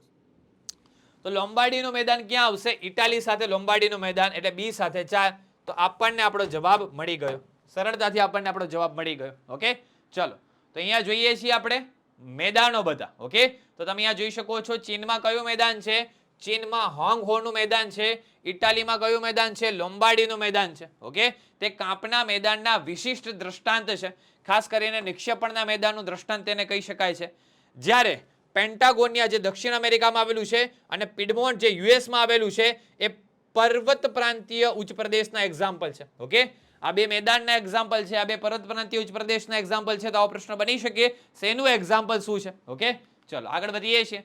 મહાવીર સ્વામીએ કર્મકાંડ અને યજ્ઞોનો વિરોધ કર્યો, તેમણે ઈશ્વરનો સ્વીકાર કર્યો, તેમણે પશુ હિંસાની નિંદા કરી અને સ્ત્રીઓને સમાન અધિકાર આપવાની વાત કરી. ચલો ક્વેશ્ચન નંબર 11. બે સ્ટેટમેન્ટ આપેલા છે, 3 સ્ટેટમેન્ટ આપેલા છે, એ આધારે આપણે જવાબ જોવાનો છે. તો મહાવીર સ્વામીની વાત કરીએ, કર્મકાંડ અને યજ્ઞોનો વિરોધ કર્યો. ઓકે, તો વાત બિલકુલ સાચી છે. પછી તેમણે ઈશ્વરનો સ્વીકાર કર્યો, તો વાત બિલકુલ ખોટી છે. તેમણે ઈશ્વરનો ઇનકાર કર્યો છે અને તેમણે પશુ હિંસાની નિંદા કરી અને સ્ત્રીઓને સન્માન આપવાના અધિકારની વાત કરી, તો આ વાત પણ સાચી છે. ઓકે, તો જો પહેલી વાત સાચી છે, મહાવીર સ્વામીએ કર્મકાંડ અને યજ્ઞોનો વિરોધ કર્યો, એ વાત બિલકુલ સાચી છે. પહેલું વિધાન બિલકુલ સાચું છે. ઈશ્વરનો સ્વીકાર, તો આ વિધાન ખોટું છે. અહીંયા શું આવશે? અસ્વીકાર કર્યો. ખાસ ધ્યાન રાખજો, ઈશ્વરનો અસ્વીકાર કોણ કરે છે? મહાવીર સ્વામી કરે છે.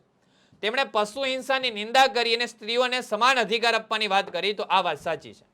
એટલે સિમ્પલી યાદ રાખશું, ઈશ્વરનો અસ્વીકાર કરવાની વાત મહાવીર સ્વામીએ કરેલી છે. સ્વીકારની નહીં, અસ્વીકારની વાત મહાવીર સ્વામીએ કરેલી છે. ઓકે, તો બીજું વિધાન ખોટું છે. હવે ઓપ્શન ચેક કરવાનો, કાં તો જવાબ એવું હોવું જોઈએ 1 અને 3 યોગ્ય, કાં તો જવાબ એવું હોવું જોઈએ બીજું ખોટું. મેં ઓપ્શન એ રીતે બનાવ્યા છે. જુઓ, 1 યોગ્ય પોસિબલ છે, 3 યોગ્ય પોસિબલ છે, પણ આપણો જવાબ 1 અને 3 બંને યોગ્ય થવું જોઈએ, તો આ પોસિબલ ન થાય. પણ અહીંયા જો 2 અયોગ્ય, તમામ યોગ્ય, તો પોસિબલ નથી. તો અહીંયા આન્સર શું થશે? 2 અયોગ્ય. ઓકે, બીજું વિધાન ખોટું છે. સૌથી નજીકનો આન્સર 2 અયોગ્ય આવશે. તમે એને અહીંયા પ્રૂફ જોઈ શકો છો. મહાવીર સ્વામીએ કર્મકાંડ અને યજ્ઞોનો વિરોધ કર્યો છે. ખાસ કરીને ધ્યાન રાખશું, તેમના દ્વારા ઈશ્વરનો ઇનકાર કરવામાં આવ્યો છે અને યજ્ઞમાં થતી પશુ હિંસાની નિંદા કરી સ્ત્રીઓને સમાન અધિકાર આપવાની વાત મહાવીર સ્વામી દ્વારા કરવામાં આવી છે. ચલો, ભૂશીર, ટાપુ, સંયોગી ભૂમિ અને દ્વીપકલ્પ શું શેના એક્ઝામ્પલ છે એ આપણે એક્ઝામ્પલના આધારે આ વસ્તુ સેટ કરવાની છે. ભૂશીર તો કેપ ઓફ ગુડ હોપ એ ભૂશીરનું એક્ઝામ્પલ છે. ટાપુ લક્ષદ્વીપ તેનું એક્ઝામ્પલ છે. સંયોગી ભૂમિ બે જળ વિસ્તારોને અલગ કરતી સાંકડી ભૂમિપટ્ટીને સંયોગી ભૂમિ કહેવાય. ઓકે, એનું એક્ઝામ્પલ તમે પનામા જોઈ શકો છો, જે ઉત્તર અને દક્ષિણ અમેરિકા ખંડને અલગ કરે છે, અને દ્વીપકલ્પ તમે દક્ષિણ ભારત જોઈ શકો છો. ઓકે, ચલો, દ્વીપકલ્પ એટલે તમારો દક્ષિણ ભારત, અલગ કરતી હોય નહેર એટલે કે પનામા નહેર, ભૂશીર કેપ ઓફ ગુડ હોપ અને ટાપુ તો લક્ષદ્વીપ. આ પનામાની વાત કરીએ તો ઉત્તર અમેરિકા અને દક્ષિણ અમેરિકાને અલગ કરવાનું કાર્ય, ઉત્તર અમેરિકા ખંડ અને દક્ષિણ અમેરિકા ખંડને અલગ કરવાનું કાર્ય કોણ કરે છે? તો પનામા કરે છે. ઓકે, તો એ બાબત આપણે યાદ રાખીશું. તો તમે આ ક્વેશ્ચન નંબર 4 ની સમજૂતી જોઈ શકો છો. ભૂશીર, ભૂશીર એટલે કે ભૂમિનો લંબાત્મક છેડો જે જળ ભાગમાં ફેલાયેલ છે, જેને સમુદ્ર રેખા તરીકેની સંજ્ઞા પણ આપી શકાય છે. દાખલા તરીકે કન્યાકુમારી ભારતનું એ શું છે? ભૂશીર છે. કેપ ઓફ ગુડ હોપ આફ્રિકાનું એ શું છે? ભૂશીર છે. ટાપુનો અર્થ શું થશે? જે ભૂમિ ભાગ ચારે બાજુ જળ વિસ્તારથી ઘેરાયેલો હોય તેને ટાપુ તરીકે ઓળખવામાં આવે છે. ઉદાહરણ તરીકે કયા ટાપુઓ છે? તો કે લક્ષદ્વીપ છે, અંદમાન નિકોબાર છે, શંખોદ્વાર બેટ દ્વારકા છે, પિરોટન છે, નરા બેટ છે, પીરમ બેટ છે, સિયાર બેટ છે. આ બધા ટાપુના એક્ઝામ્પલ છે. સંયોગી ભૂમિ, મારી દ્રષ્ટિએ જો કોઈ અગત્યની વ્યાખ્યા પૂછાઈ શકે તો એ સંયોગી ભૂમિની છે. સંયોગી ભૂમિની વ્યાખ્યા શું છે? બે જળ વિસ્તારોને અલગ કરતી સાંકડી પટ્ટી ભૂમિને સંયોગી ભૂમિ કહેવામાં આવે છે. દાખલા તરીકે પનામા ઉત્તર અને દક્ષિણ અમેરિકા ખંડને અલગ કરે છે. વાત સાચી છે. દ્વીપકલ્પ જે ભૂમિ ભાગની 3 બાજુ સમુદ્ર અને 1 બાજુ જમીન વિસ્તાર હોય તેને દ્વીપકલ્પ કહેવાય છે. દાખલા તરીકે દક્ષિણ ભારત અને સૌરાષ્ટ્ર. ઓકે, તો આ બાબત આપણે યાદ રાખીશું. ચાલો, ચંદ્રગુપ્ત મૌર્ય દ્વારા મગધ પર મૌર્ય વંશની સ્થાપના થઈ. મૌર્ય વંશની વાત કરીએ, મૌર્ય વંશ પહેલા છે ને થોડા ઘણા વંશ આવી ચૂક્યા હતા મગધની અંદર, જેમ કે હર્યક વંશ હતો, પછી એ જ પ્રમાણે વાત તમારી જોડે કરું શિશુનાગ વંશ હતો, અને એ જ પ્રમાણે તમારી જોડે વાત કરું નંદ વંશ હતો. નંદ વંશની સ્થાપના મહાપદ્માનંદ દ્વારા, અને આ નંદ વંશનો છેલ્લો શાસક હતો ધનાનંદ. આ ધનાનંદને હરાવીને ચંદ્રગુપ્ત મૌર્ય ચાણક્યની મદદથી મૌર્ય સામ્રાજ્યની સ્થાપના કરે છે. ચંદ્રગુપ્ત મૌર્યના દરબારમાં ગ્રીક રાજવી સેલ્યુકસ નિકેટર દ્વારા પોતાનો રાજદૂત મેગેસ્થનીસ, બિલકુલ વાત સાચી છે, આ એ જ મેગેસ્થનીસ કે જેને ભારતના ઇતિહાસના પિતા તરીકે ઓળખવામાં આવે છે. ભારતીય ઇતિહાસના પિતા તરીકે જેને ઓળખવામાં આવે છે એ કોણ છે? મેગેસ્થનીસ છે. એ ચંદ્રગુપ્ત મૌર્યના દરબારમાં હતો. અને આ સેલ્યુકસ નિકેટરની વાત કરીએ તો આ સેલ્યુકસ નિકેટરે પોતાની પુત્રી હેલેનાના મેરેજ ચંદ્રગુપ્ત મૌર્ય સાથે કરાવ્યા હતા. તો વાત બિલકુલ સાચી છે, બંને વિધાનો સાચા છે. ઓકે, એના અહીંયા પ્રૂફ આપેલા છે, એ મેં તમને એ જ બાબત સમજાઈ. મૌર્ય વંશનો સ્થાપક રાજા કોણ હતો? ચંદ્રગુપ્ત મૌર્ય એ મૌર્ય વંશનો સ્થાપક રાજા હતો. અને સાથે સાથે તમારી જોડે વાત કરું કે નંદ વંશની વાત કરી, 3 વંશો અગત્યના થઈ ગયા મૌર્ય વંશ પહેલા મગધ સામ્રાજ્યમાં. પહેલો વંશ આવશે હર્યક વંશ, બીજો વંશ આવશે શિશુનાગ વંશ, અને ત્રીજો વંશ કયો આવશે? તો કે ત્રીજો વંશ આવશે એ નંદ વંશ. નંદ વંશના સ્થાપક હતા મહાપદ્માનંદ, અને નંદ વંશની અંદર છેલ્લા રાજા આવશે ધનાનંદ. જે ધનાનંદને હરાવીને ચંદ્રગુપ્ત મૌર્ય સામ્રાજ્યની સ્થાપના કરે છે. ઓકે, ચલો, ઉત્તર, દક્ષિણ, પૂર્વ, પશ્ચિમ, સાવ સહેલી બાબતો આપેલી છે. ઉત્તર, દક્ષિણ, પૂર્વ, પશ્ચિમ. દક્ષિણમાં આપણે જઈએ છીએ તો શું આપણને જોવા મળશે? તો દક્ષિણમાં આપણને જોવા મળશે હિન્દ મહાસાગર આપણને જોવા મળશે. ઓકે, દક્ષિણમાં હિન્દ મહાસાગર જોવા મળશે. ઉત્તરમાં જઈએ છીએ તો આપણને શું જોવા મળશે? હિમાલય જોવા મળશે. ઓકે, તો આ જોઈએ આપણે 1 સાથે 4 અને 2 સાથે 1, 1 સાથે 4 અને 2 સાથે 1, તો આપણને જવાબ મળી ગયો. પૂર્વમાં બંગાળ ઉપસાગર અને પશ્ચિમમાં શું જોવા મળશે? અરબ સાગર જોવા મળશે. ભારતના 4 છેડાઓની વાત કરેલી છે. ઓકે, તો સરળતાથી આપણને આપણો જવાબ મળી ગયો છે, જે તમે એક્ઝામ્પલમાં જોઈ શકો છો. ચલો, ચંદ્રગુપ્ત મૌર્ય તક્ષશિલાના આચાર્ય ચાણક્ય દ્વારા તાલીમ અપાઈ હતી. વાત બિલકુલ સાચી છે. ચંદ્રગુપ્ત મૌર્યને તાલીમ આપવાનું કાર્ય કોણ કરે છે? ચાણક્ય કરે છે. ચંદ્રગુપ્ત મૌર્ય સૌરાષ્ટ્રના રાજ્યપાલ તરીકે અશોકની નિમણૂક કરી હતી. જ્યાં સુધી આપણે પરિચિત છીએ, ચંદ્રગુપ્ત મૌર્યનો સુબો કદાચ પુષ્યગુપ્ત વૈશ્ય હતો. પુષ્યગુપ્ત વૈશ્ય એ ચંદ્રગુપ્ત મૌર્યનો સુબો હતો. અને ત્રીજું સ્ટેટમેન્ટ, ચંદ્રગુપ્ત મૌર્ય દ્વારા તેનો અંતિમ સમય જૈન મુનિ ભદ્રબાહુ સાથે મૈસૂરના શ્રવણ બેલગોળા, થોડી અહીંયા ટાઈપિંગ મિસ્ટેક છે, કવન બેલગોળાની શ્રવણ બેલગોળા, અને અહીંયા ભદ્રબાહુ, ભરબાહુની ભદ્રબાહુ. અને અહીંયા તમને ખ્યાલ છે કે સુબો કોણ હતો એનો? પુષ્યગુપ્ત વૈશ્ય. પુષ્યગુપ્ત વૈશ્ય એ અશોકનો, અને કોનો સુબો આવશે? ચંદ્રગુપ્ત મૌર્યનો. અશોકનો સુબો કોણ હતો? તો અશોકનો સુબો હતો તુષાસ્પ. અશોકનો સુબો કોણ હતો? અશોકનો સુબો હતો તુષાસ્પ. ચંદ્રગુપ્ત મૌર્યનો સુબો કોણ હતો? પુષ્યગુપ્ત વૈશ્ય. એ ચંદ્રગુપ્ત મૌર્યનો સુબો હતો. એટલે બીજું વિધાન અયોગ્ય છે. તો અહીંયા જવાબ શું થશે? માત્ર 2 અયોગ્ય થાય છે. માત્ર 2 અયોગ્ય થાય છે. Okay, question number 15. ચલો, આખી વાર્તા હું તમારી જોડે કરી ગયો. આગળ વધીએ છીએ. શિયાળો, ઉનાળો, ચોમાસું અને પાછા ફરતા પવનો. ચલો, શિયાળો, ઉનાળો, ચોમાસું અને પાછા ફરતા પવનો. ઉનાળો આપણે ખ્યાલ છે માર્ચ થી મે હોય. શિયાળો આપણને ખ્યાલ છે ડિસેમ્બર થી ફેબ્રુઆરી હોય. ઓકે, તો 1 અને 2 1 અને 2 1 અને 2 આવી રહ્યું તો સામ સામે જોડકા જોડાયેલા છે. ક્લિયર છે? તો સરળતાથી આપણે જવાબ મેળવી લીધો. ઓકે, તમે જોઈ શકો છો શિયાળો એટલે ડિસેમ્બર થી ફેબ્રુઆરી, ઉનાળો એટલે માર્ચ થી મે, ચોમાસું એટલે જૂન થી સપ્ટેમ્બર અને પાછા ફરતા મોસમી પવનોની ઋતુ એટલે ઓક્ટોબર થી નવેમ્બર. ચલો, ગ્રાન્ડ ટ્રંક રોડ વિશે વાત કરીએ તો આ રોડનું નિર્માણ સૌપ્રથમ અશોકના સમયગાળામાં થયું હતું. બીજું સ્ટેટમેન્ટ, આ રોડ તામ્રપલ્લીથી લઈને તક્ષશિલા સુધી ઉત્તર એશિયાને જોડે છે અને અંગ્રેજ શાસનકાળ દરમિયાન ડેલ હાઉસે કોલકાતાથી લાહોર સુધી આ રોડનું પુનઃનિર્માણ કરાવ્યું હતું. 3 વિધાન આપેલા છે. તો આ રોડનું નિર્માણ સૌપ્રથમ ચંદ્રગુપ્ત મૌર્યના સમયગાળામાં થયું હતું. પછી ઉત્તર એશિયાની જગ્યાએ આવશે મધ્ય એશિયા અને કોલકાતાથી લાહોરની જગ્યાએ કોલકાતાથી આવશે પેશાવર. ઓકે, આ 3 બાબતો આપણે જોવાની છે. અહીંયા શું આવવું જોઈએ? ઉત્તર ના આવવું જોઈએ. અહીંયા આવવું જોઈએ મધ્ય એશિયા. ઉત્તરની જગ્યાએ શું આવવું જોઈએ? મધ્ય એશિયા. પછી કોલકાતાથી લાહોર ના આવવું જોઈએ. કોલકાતાથી શું આવવું જોઈએ? પેશાવર આવવું જોઈએ. કોલકાતાથી પેશાવર આવવું જોઈએ. અને અહીંયા અશોક ના આવવો જોઈએ. અહીંયા આવવો જોઈએ ચંદ્રગુપ્ત મૌર્ય આવવો જોઈએ. અહીંયા શું આવવો જોઈએ? ચંદ્રગુપ્ત મૌર્ય આવવો જોઈએ. ક્લિયર છે? આટલી બાબત આપણને ધ્યાનમાં લેવાની છે. ચલો, તો તમામે તમામ વિધાનો કેવા થઈ ગયા? ખોટા વિધાન થઈ ગયા. તમામે તમામ વિધાનો ખોટા. ચલો, એ સમજૂતી અહીંયા તમને આપેલી છે. રોડનું નિર્માણ સૌપ્રથમ ચંદ્રગુપ્ત મૌર્યના સમયગાળામાં, તામ્રલિપ્તિથી લઈને તક્ષશિલા સાચી વાત છે, પણ ઉત્તર એશિયાની મધ્ય એશિયાને જોડે છે.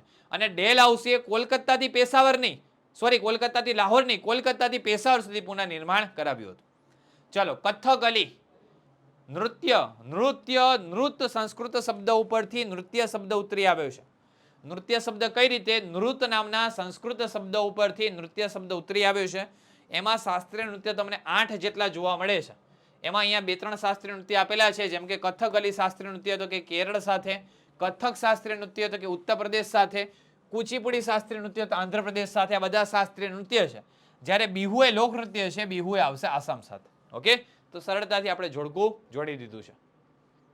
અચ્છા, 8 શાસ્ત્રીય નૃત્ય કયા છે? તમને એવો પ્રશ્ન થાય તો એક શાસ્ત્રીય નૃત્ય છે આપણું ભરતનાટ્યમ. એક શાસ્ત્રીય નૃત્ય કયું છે? ભરતનાટ્યમ. બીજું શાસ્ત્રીય નૃત્ય કયું છે? આપણું કુચીપુડી, આપણે બીજું શાસ્ત્રીય નૃત્ય છે. ત્રીજું શાસ્ત્રીય નૃત્ય કયું છે? આપણું કથકલી, આપણું શાસ્ત્રીય નૃત્ય છે.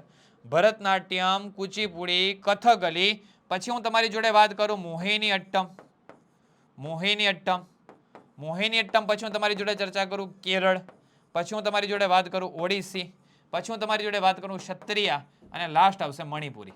આટલા 8 શાસ્ત્રીય નૃત્ય તમને જોવા મળશે. એમાં ભરતનાટ્યમ તમિલનાડુ સાથે, કુચીપુડી આંધ્રપ્રદેશ સાથે, કથકલી કેરળ સાથે, મોહિનીઅટ્ટમ કેરળ સાથે, પછી કથક, અહીંયા કેરળ લખાઈ ગયું, કથક, કથક ઉત્તર પ્રદેશ સાથે, ઓડિસી ઓડિશા સાથે, ક્ષત્રિય આસામ સાથે, મણિપુરી મણિપુર સાથે. ઓકે, ચલો. પિતા બિંદુસારના નિધન બાદ પાટલીપુત્રમાં રાજ્યાભિષેક થયો હતો સમ્રાટ અશોક વિશેના વિધાનો. કલિંગના યુદ્ધ બાદ તેને જૈન ધર્મ અંગીકાર કર્યો હતો. 2 વિધાન આપેલા છે ક્વેશ્ચન નંબર 19 ની અંદર. ચલો, તો અહીંયા તમને ખ્યાલ છે સિમ્પલી સમ્રાટ અશોક એ બૌદ્ધ ધર્મ સાથે નહીં સંકળાય. સમ્રાટ અશોક એ જૈન ધર્મ સાથે નહીં, બૌદ્ધ ધર્મ સાથે સંકળાય. આપણે સૌ પરિચિત છીએ. તેને પોતાના પુત્ર અને પુત્રી સંઘમિત્રા અને મહેન્દ્રાને શ્રીલંકા મોકલ્યા હતા, એટલે કે શિલોન મોકલ્યા હતા બૌદ્ધ ધર્મના પ્રચાર પ્રસાર માટે થઈને. અને બૌદ્ધ ધર્મ સાથે સંકળાયેલો કોણ આવશે? અશોક આવશે. તો બીજું વિધાન અયોગ્ય છે, તો ફક્ત 2 અયોગ્ય થશે. ઓકે, તે વાત કરેલી છે અશોક વિશે. કલિંગનું યુદ્ધથી એનું હૃદય પરિવર્તન થાય છે. ઓકે, કલિંગના રાજા જયંત સામે યુદ્ધ જાહેર કર્યું હતું. તો આવો પ્રશ્ન પૂછી શકીએ કે કલિંગના રાજા કોણ હતા? તો કલિંગના રાજા હતા જયંત. ઓકે, ચલો. ગુજરાત, રાજસ્થાન, તમિલનાડુ ને પંજાબ. હવે સિમ્પલ છે. પંજાબ આવે તો ભાંગડા આવે, રાજસ્થાન આવે તો ઘુમર આવે, ગુજરાત આવે તો રાસ ગરબા આવે, તમિલનાડુ આવે તો ભરતનાટ્યમ આવે. હમણાં જ ચર્ચા હું તમારી જોડે કરી ગયો શાસ્ત્રીય નૃત્યની, તો એના આધારે તમને આવડી જાય તમિલનાડુ તો ભરતનાટ્યમ. ઓકે, ચલો આગળ વધીએ છીએ નેક્સ્ટ ક્વેશ્ચન તરફ. નીચેના વિધાનો ચકાસો. ગુપ્ત વંશની સ્થાપના ચંદ્રગુપ્ત દ્વારા કરવામાં આવેલી હતી. ચંદ્રગુપ્ત દ્વારા મહારાજા ધીરાજનું બિરુદ ધારણ કરવામાં આવેલું હતું. 2 સ્ટેટમેન્ટ આપેલા છે. હવે તમે એટલી બેઝિક બાબતો તો તમને ખ્યાલ જ હોય કે કયો રાજા કયા વંશનો સ્થાપક રાજા છે. જેમ કે ગુપ્ત વંશનો સ્થાપક રાજા ચંદ્રગુપ્ત ના આવે, ગુપ્ત વંશનો સ્થાપક રાજા કોણ આવે? શ્રીગુપ્ત એ ગુપ્ત વંશનો સ્થાપક રાજા આવે. આનાથી તો તમે પરિચિત છો.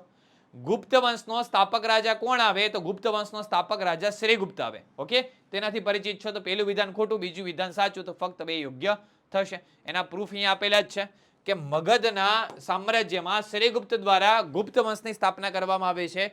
પછી શ્રીગુપ્તનો પુત્ર હોય છે ઘટોત્કચ, અને ઘટોત્કચના અનુગામી તરીકે આવે છે ચંદ્રગુપ્ત પ્રથમ. અને આ ચંદ્રગુપ્ત પ્રથમ એ મહારાજા ધીરાજનું બિરુદ ધારણ કરે છે. ચલો, રાજ્ય સરકાર, સ્થાનિક રાજ્ય, રાષ્ટ્રીય સરકાર ને રાજાશાહી સરકાર, શેની સામે શું ફિટ બેસે છે? ઓકે, હવે રાજાશાહીમાં તમને ખ્યાલ હોય કે એક જ વ્યક્તિનું તમને શાસન જોવા મળે. રાજાશાહીમાં શું જોવા મળતું હોય છે? એક જ વ્યક્તિ તમને શાસન તરીકે જોવા મળે, તો એને કહેવાય એક જ વ્યક્તિ. સ્થાનિક શું હોય? ગામડા કે શહેરમાં હોય એને કહેવાય સ્થાનિક. રાજ્ય એટલે જે રાજ્યમાં હોય ને રાજ્ય, અને દેશમાં હોય ને રાષ્ટ્રીય. જોડાઈ ગયા જોડકા? સાવ સહેલી બાબત હતી. ક્વેશ્ચન નંબર 22 એ જ બાબતો અહીંયા આપેલી છે. ઓકે, ચલો આગળ વધીએ છીએ. ગુપ્ત વંશના મહાન રાજા સમુદ્રગુપ્ત. સમુદ્રગુપ્તની વાત યાદ આવે એટલી બાબત યાદ રાખવાની. વીણા વગાડતા સિક્કા જોવા મળતા હોય ને તો સમુદ્રગુપ્તના જોવા મળે છે. અને અલ્હાબાદ ખાતે જે પ્રશસ્તિ આવેલી છે એ હરિશણ દ્વારા રચિત છે, જે સમુદ્રગુપ્ત સાથે સંકળાયેલી છે. અને સમુદ્રગુપ્તને ભારતના નેપોલિયન તરીકે ઓળખવામાં આવે છે. આટલી બાબતો આપણે યાદ રાખવાની સમુદ્રગુપ્ત વિશે. ઓકે, ચલો, તો અહીંયા શું આવશે? ત્રણેય વિધાનો યોગ્ય છે. પ્રયાગરાજના સ્તંભલેખ અને સિક્કા પરથી સમુદ્રગુપ્તની માહિતી મળે છે. બિલકુલ વાત સાચી છે. એક સિક્કામાં સમુદ્રગુપ્તને વીણા, વિશાની અહીંયા આવશે વીણા, વીણા વાદન કરતો દર્શાવવામાં આવેલો છે. વાત સાચી છે. તેમણે કાવ્યની રચના કરી કવિરાજનું બિરુદ મેળવેલી હતી. તો આ બાબત યોગ્ય છે. તો ત્રણ વિધાનો યોગ્ય છે સમુદ્રગુપ્ત વિશે. ઓકે, ચલો આગળ વધીએ છીએ. ગ્રામ પંચાયત, જીસીઆરટીના ડેટા પ્રમાણે આપણે જવાનું છે. તો ગ્રામ પંચાયત 8 થી 16, તાલુકા પંચાયત 16 થી 32 અને જિલ્લા પંચાયત 32 થી 52. જીસીઆરટીનો ડેટા પ્રમાણે હું તમને કરાવી રહ્યો છું. બરાબર છે? તો જીસીઆરટીના ડેટા પ્રમાણે તમે આ જોઈ શકો છો. ગ્રામ પંચાયત 500 થી કરીને 25,000ની વસ્તી હોય તો ત્યાં ગ્રામ પંચાયતની રચના થતી હોય છે. ગ્રામ પંચાયતમાં ઓછામાં ઓછા 8 અને વધારેમાં વધારે 16 સભ્યો હોય. ઓકે, તાલુકા પંચાયતમાં 16 થી 32 અને જિલ્લા પંચાયતમાં 32 થી કરીને 52. અને તમે સૌ જાણો છો કે સ્થાનિક સ્વરાજ્યની સંસ્થાઓ એમાં 50% અનામત મહિલાઓ માટે આપવામાં આવેલું છે. ઓકે, એ બાબત આપણે યાદ રાખીશું. આગળ વધીએ છીએ. ચંદ્રગુપ્ત બીજા દ્વારા સક્ષત્ર વંશનો અંત લાવી સકારી બિરુદ, સકારી બિરુદ ધારણ કરવામાં આવ્યું. ભૃગુકચ્છ અને સ્તંભતીર્થના ધીકતા બંદરો ચંદ્રગુપ્ત બીજાના સમયમાં ગુપ્ત સામ્રાજ્યને મળ્યા હતા. બે સ્ટેટમેન્ટ આપેલા છે અને સૌથી અઘરી બાબત હોય ને તો બે સ્ટેટમેન્ટ હોય. ઓકે, પણ અહીંયા આપેલા બંને વિધાનો કેવા છે? તો બંને વિધાનો અહીંયા સાચા છે. ઓકે, બંને વિધાનો કેવા છે? તો બંને વિધાનો સાચા છે. સિમ્પલ બાબત છે. અહીંયા તમે જોઈ શકો છો. તેણે ગુજરાત ઉપર હુમલો કરી ક્ષત્રિય વંશના રાજ્યનો અંત આણ્યો. આ વિજયની સાથે તેણે કયું બિરુદ ધારણ કર્યું છે? તો તેણે સકારી બિરુદ ધારણ કર્યું છે. અને તે સેના તરીકે ઓળખાયો છે? વિક્રમાદિત્ય તરીકે ઓળખાયો છે. ખાસ ધ્યાન રાખીએ છીએ. ભૃગુકચ્છ એટલે શું થશે? ભરૂચ. અને સ્તંભતીર્થ એટલે શું થશે? ખંભાત.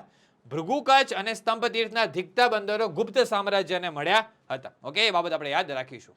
ચલો, નગરપાલિકાની વાત કરીએ, મહાનગરપાલિકાની વાત કરીએ અને પાવનગ્રામની વાત કરીએ. પંચાયત સાથે સંકળાયેલી બે પ્રકારની કંઈક યોજનાઓ છે. એક છે પાવનગ્રામ અને એક છે તીર્થગ્રામ. તીર્થગ્રામ કોને કહેવામાં આવે? ખ્યાલ છે? તીર્થગ્રામ એને કહેવામાં આવે કે જ્યાં 2 વર્ષ સુધી કોઈ પણ પ્રકારનો 5 વર્ષ સુધી કોઈ પણ પ્રકારનો ગુનો ના નોંધાયો હોય. અને પાવનગ્રામ કોને કહેવામાં આવે? ખ્યાલ છે? 3 વર્ષ. પાવનગ્રામ અને તીર્થગ્રામ. તીર્થગ્રામમાં કેટલા વર્ષ આવે? 5 વર્ષ સુધી કોઈ ગુનો ના નોંધાયેલો હોય. અને પાવનગ્રામમાં કેટલા આવે? 3 વર્ષ સુધી કોઈ ગુનો ના નોંધાયો હોય. જો 3 વર્ષ સુધી ગુનો નથી નોંધાતો તો એને કહેવાશે પાવનગ્રામ. અને જો 5 વર્ષ સુધી કોઈ ગુનો નથી નોંધાતો તો એને કહેવાશે તીર્થગ્રામ. આ પાવનગ્રામ હોય ને એ હેઠળ 1 લાખની ગ્રાન્ટ આપવામાં આવે અને તીર્થગ્રામ હોય ને એ હેઠળ 2 લાખની ગ્રાન્ટ આપવામાં આવે. તો આ બાબત આપણે યાદ રાખીશું. ઓકે, અને મહાનગરપાલિકાના જે વડા હોય એને શેના તરીકે ઓળખવામાં આવે છે? મેયર. આ મેયરની વાત કરીએ તો મેયર અઢી વર્ષના કાર્યકાળ માટે આવતા હોય છે. એટલે 5 વર્ષના કાર્યકાળમાં તમે 2 મેયર જોઈ શકો છો. ઓકે, અને નગરપાલિકાની વાત કરીએ તો 28 સભ્યો થશે. ઓકે, આટલી બાબત આપણે યાદ રાખવાની છે. ઓકે, ચલો આગળ વધીએ છીએ. સમુદ્રગુપ્તના સમયમાં ચીની યાત્રાળુ ફાહિયાન ભારતની મુલાકાતે આવ્યો હતો. ચંદ્રગુપ્ત બીજાના સેનાપતિ આમ્રકાર દેવ બૌદ્ધ ધર્મી અને રાજ્યમંત્રી વરસેન એ શૈવ ધર્મી હતા. અને ચંદ્રગુપ્ત દ્વિતીયના સમયગાળામાં મહાન કવિ અને નાલંદા લેખક કવિ કાલિદાસ થઈ ગયા. ઓકે, 3 સ્ટેટમેન્ટ છે તો એ જોવાના છે. કયા વિધાનો સાચા થશે? તો જુઓ, સમુદ્રગુપ્તના સમયગાળામાં નહીં આવે, ચંદ્રગુપ્ત દ્વિતીયના સમયગાળામાં ખાસ ધ્યાન રાખજો. ચંદ્રગુપ્ત દ્વિતીયના સમયગાળામાં ચીની યાત્રાળુ ફાહિયાન ભારતની મુલાકાતે આવે છે. સમુદ્રગુપ્તના સમયગાળામાં નથી આવતો, એટલે પેલું વિધાન ખોટું છે. બીજું વિધાન, ચંદ્રગુપ્ત દ્વિતીયના સેનાપતિ આમ્રકારદેવ બૌદ્ધ ધર્મી હતા અને રાજ્યમંત્રી હર્ષેન શૈવ ધર્મી હતા. તો વાત બિલકુલ સાચી છે. અને કાલિદાસ તેમના સમયગાળામાં થઈ ગયા. વાત સાચી છે. તો 2 અને 3 યોગ્ય થશે. ઓકે, ચલો તમે અહીંયા પ્રૂફ જોઈ શકો છો. સેનાપતિ આમ્રકારદેવ બૌદ્ધ ધર્મી અને રાજ્યમંત્રી હર્ષેન શૈવ ધર્મી હતા અને કાલિદાસ તેમના સમયગાળામાં થઈ ગયા છે. અને ચંદ્રગુપ્ત દ્વિતીયના સમયગાળામાં જ ફાહિયાન નામનો ચીની યાત્રાળુ આવ્યો હતો. ઓકે, ચલો આગળ વધીએ છીએ. સોલંકી વંશ બધાને આવડતું હોય. સોલંકી વંશ એટલે કોણ આવે? કુમારપાળ આવે. એટલે એક સાથે સી જોવાનો છે. ટાટા બાય બાય ખતમ થાય છે, નથી થતું. 2 માં એક સાથે સી આપેલો છે. પછી પાલ વંશની વાત કરેલી છે. પછી વાત કરેલી છે રાષ્ટ્રકૂટ વંશની. તો પાલ વંશ સાથે આવશે ગોપાલ. રાષ્ટ્રકૂટ વંશની વાત કરીએ તો એની સાથે કયો આવશે? તો રાષ્ટ્રકૂટ વંશ સાથે આવશે ગોવિંદ ત્રીજો.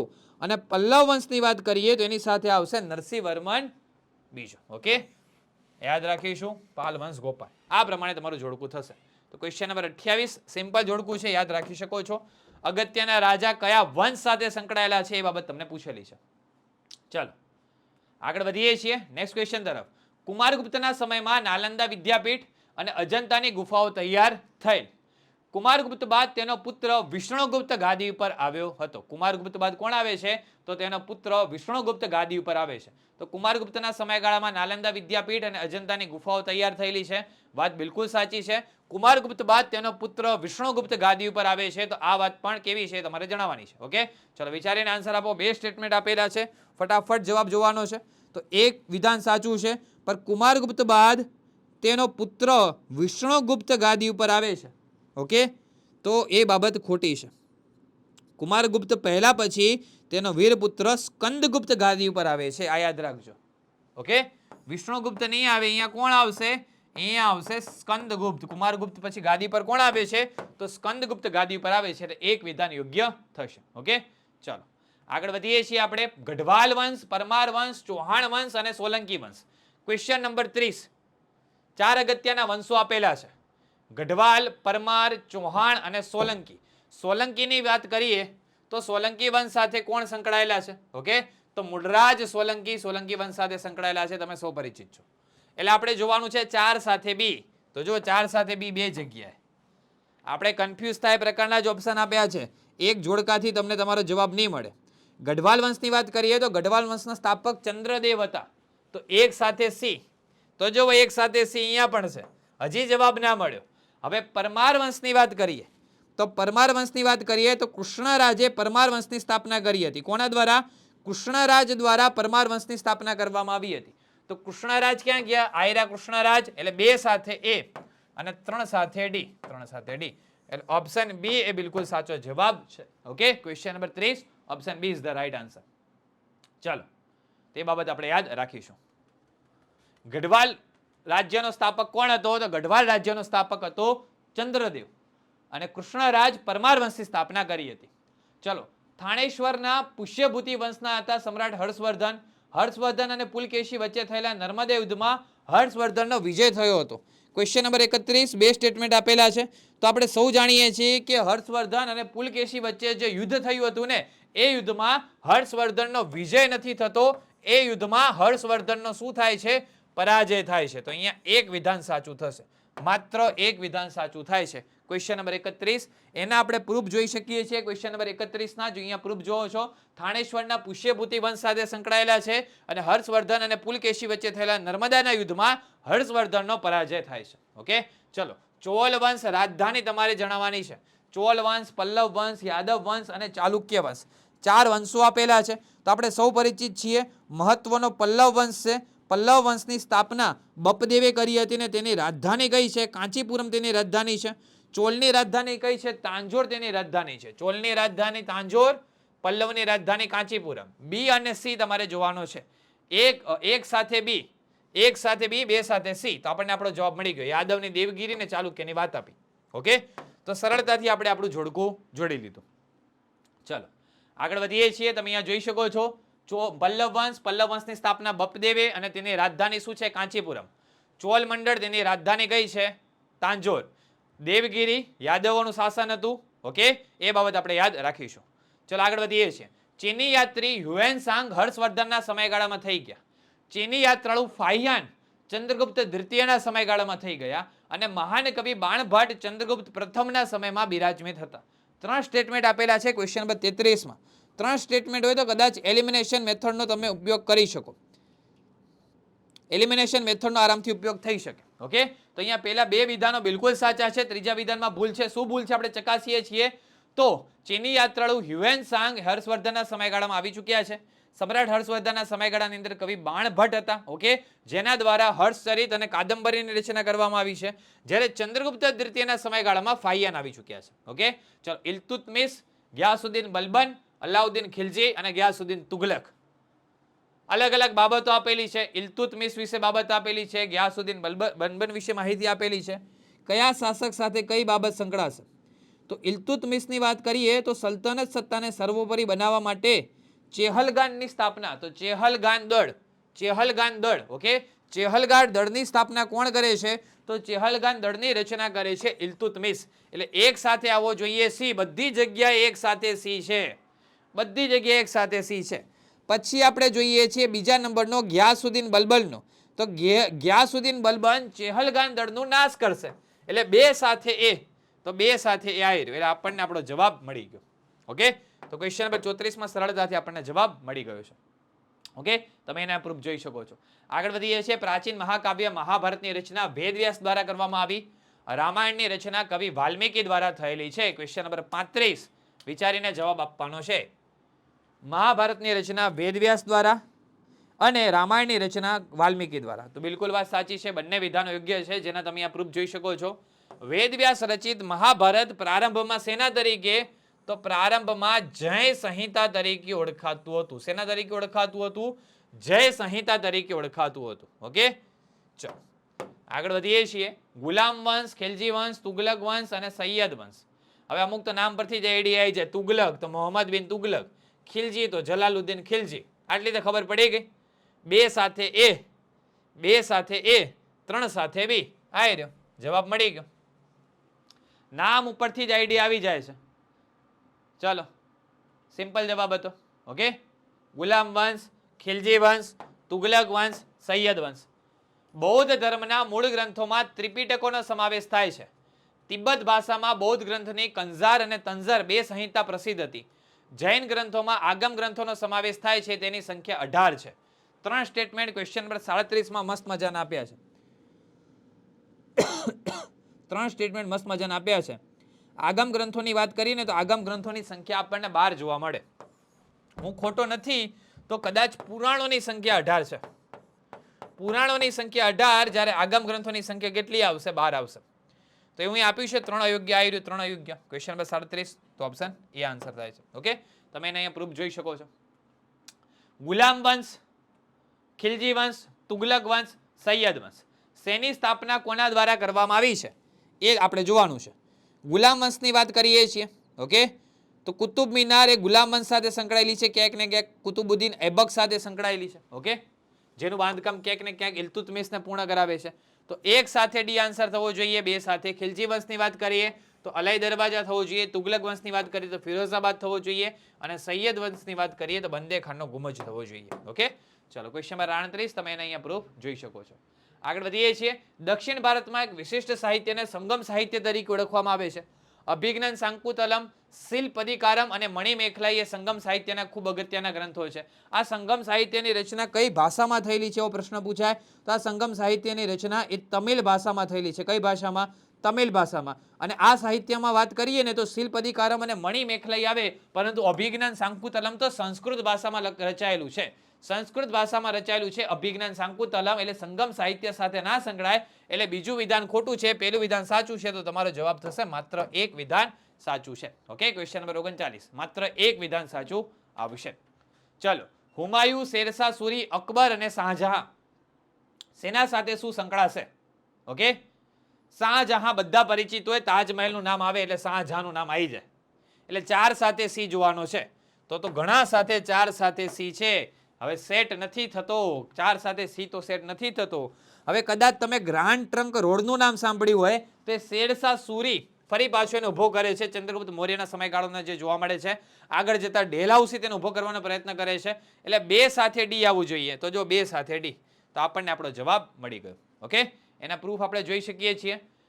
રાજમાર્ગ ગ્રાન્ડ ટ્રંક રોડ એનું પુનઃનિર્માણ શેરશાહ સૂરી. ઓકે, હુમાયુએ તેના પિતાની જેમ જ વચન લેખોને શોખીન હતો. દિલ્હી પાસે દીનપના નગર તેને વસાવ્યું હતું. ચંદ્રગુપ્ત મૌર્યના દરબારમાં ઈરાનથી મેગેસ્તનીસ આવ્યા હતા. ઈરાનથી નતા આવ્યા, આપણે સૌ પરિચિત છીએ. ગ્રીકથી આવ્યા હતા, સેલ્યુકસ નિકેટર. સેલ્યુકસ નિકેટર. ઓકે, ચંદ્રગુપ્તના પ્રથમના સમયગાળામાં ચીની યાત્રાળુ ફાહિયાન આવ્યો હતો. તો એ ચંદ્રગુપ્ત દ્વિતીયના સમયગાળામાં ફાહિયાન આવ્યો હતો.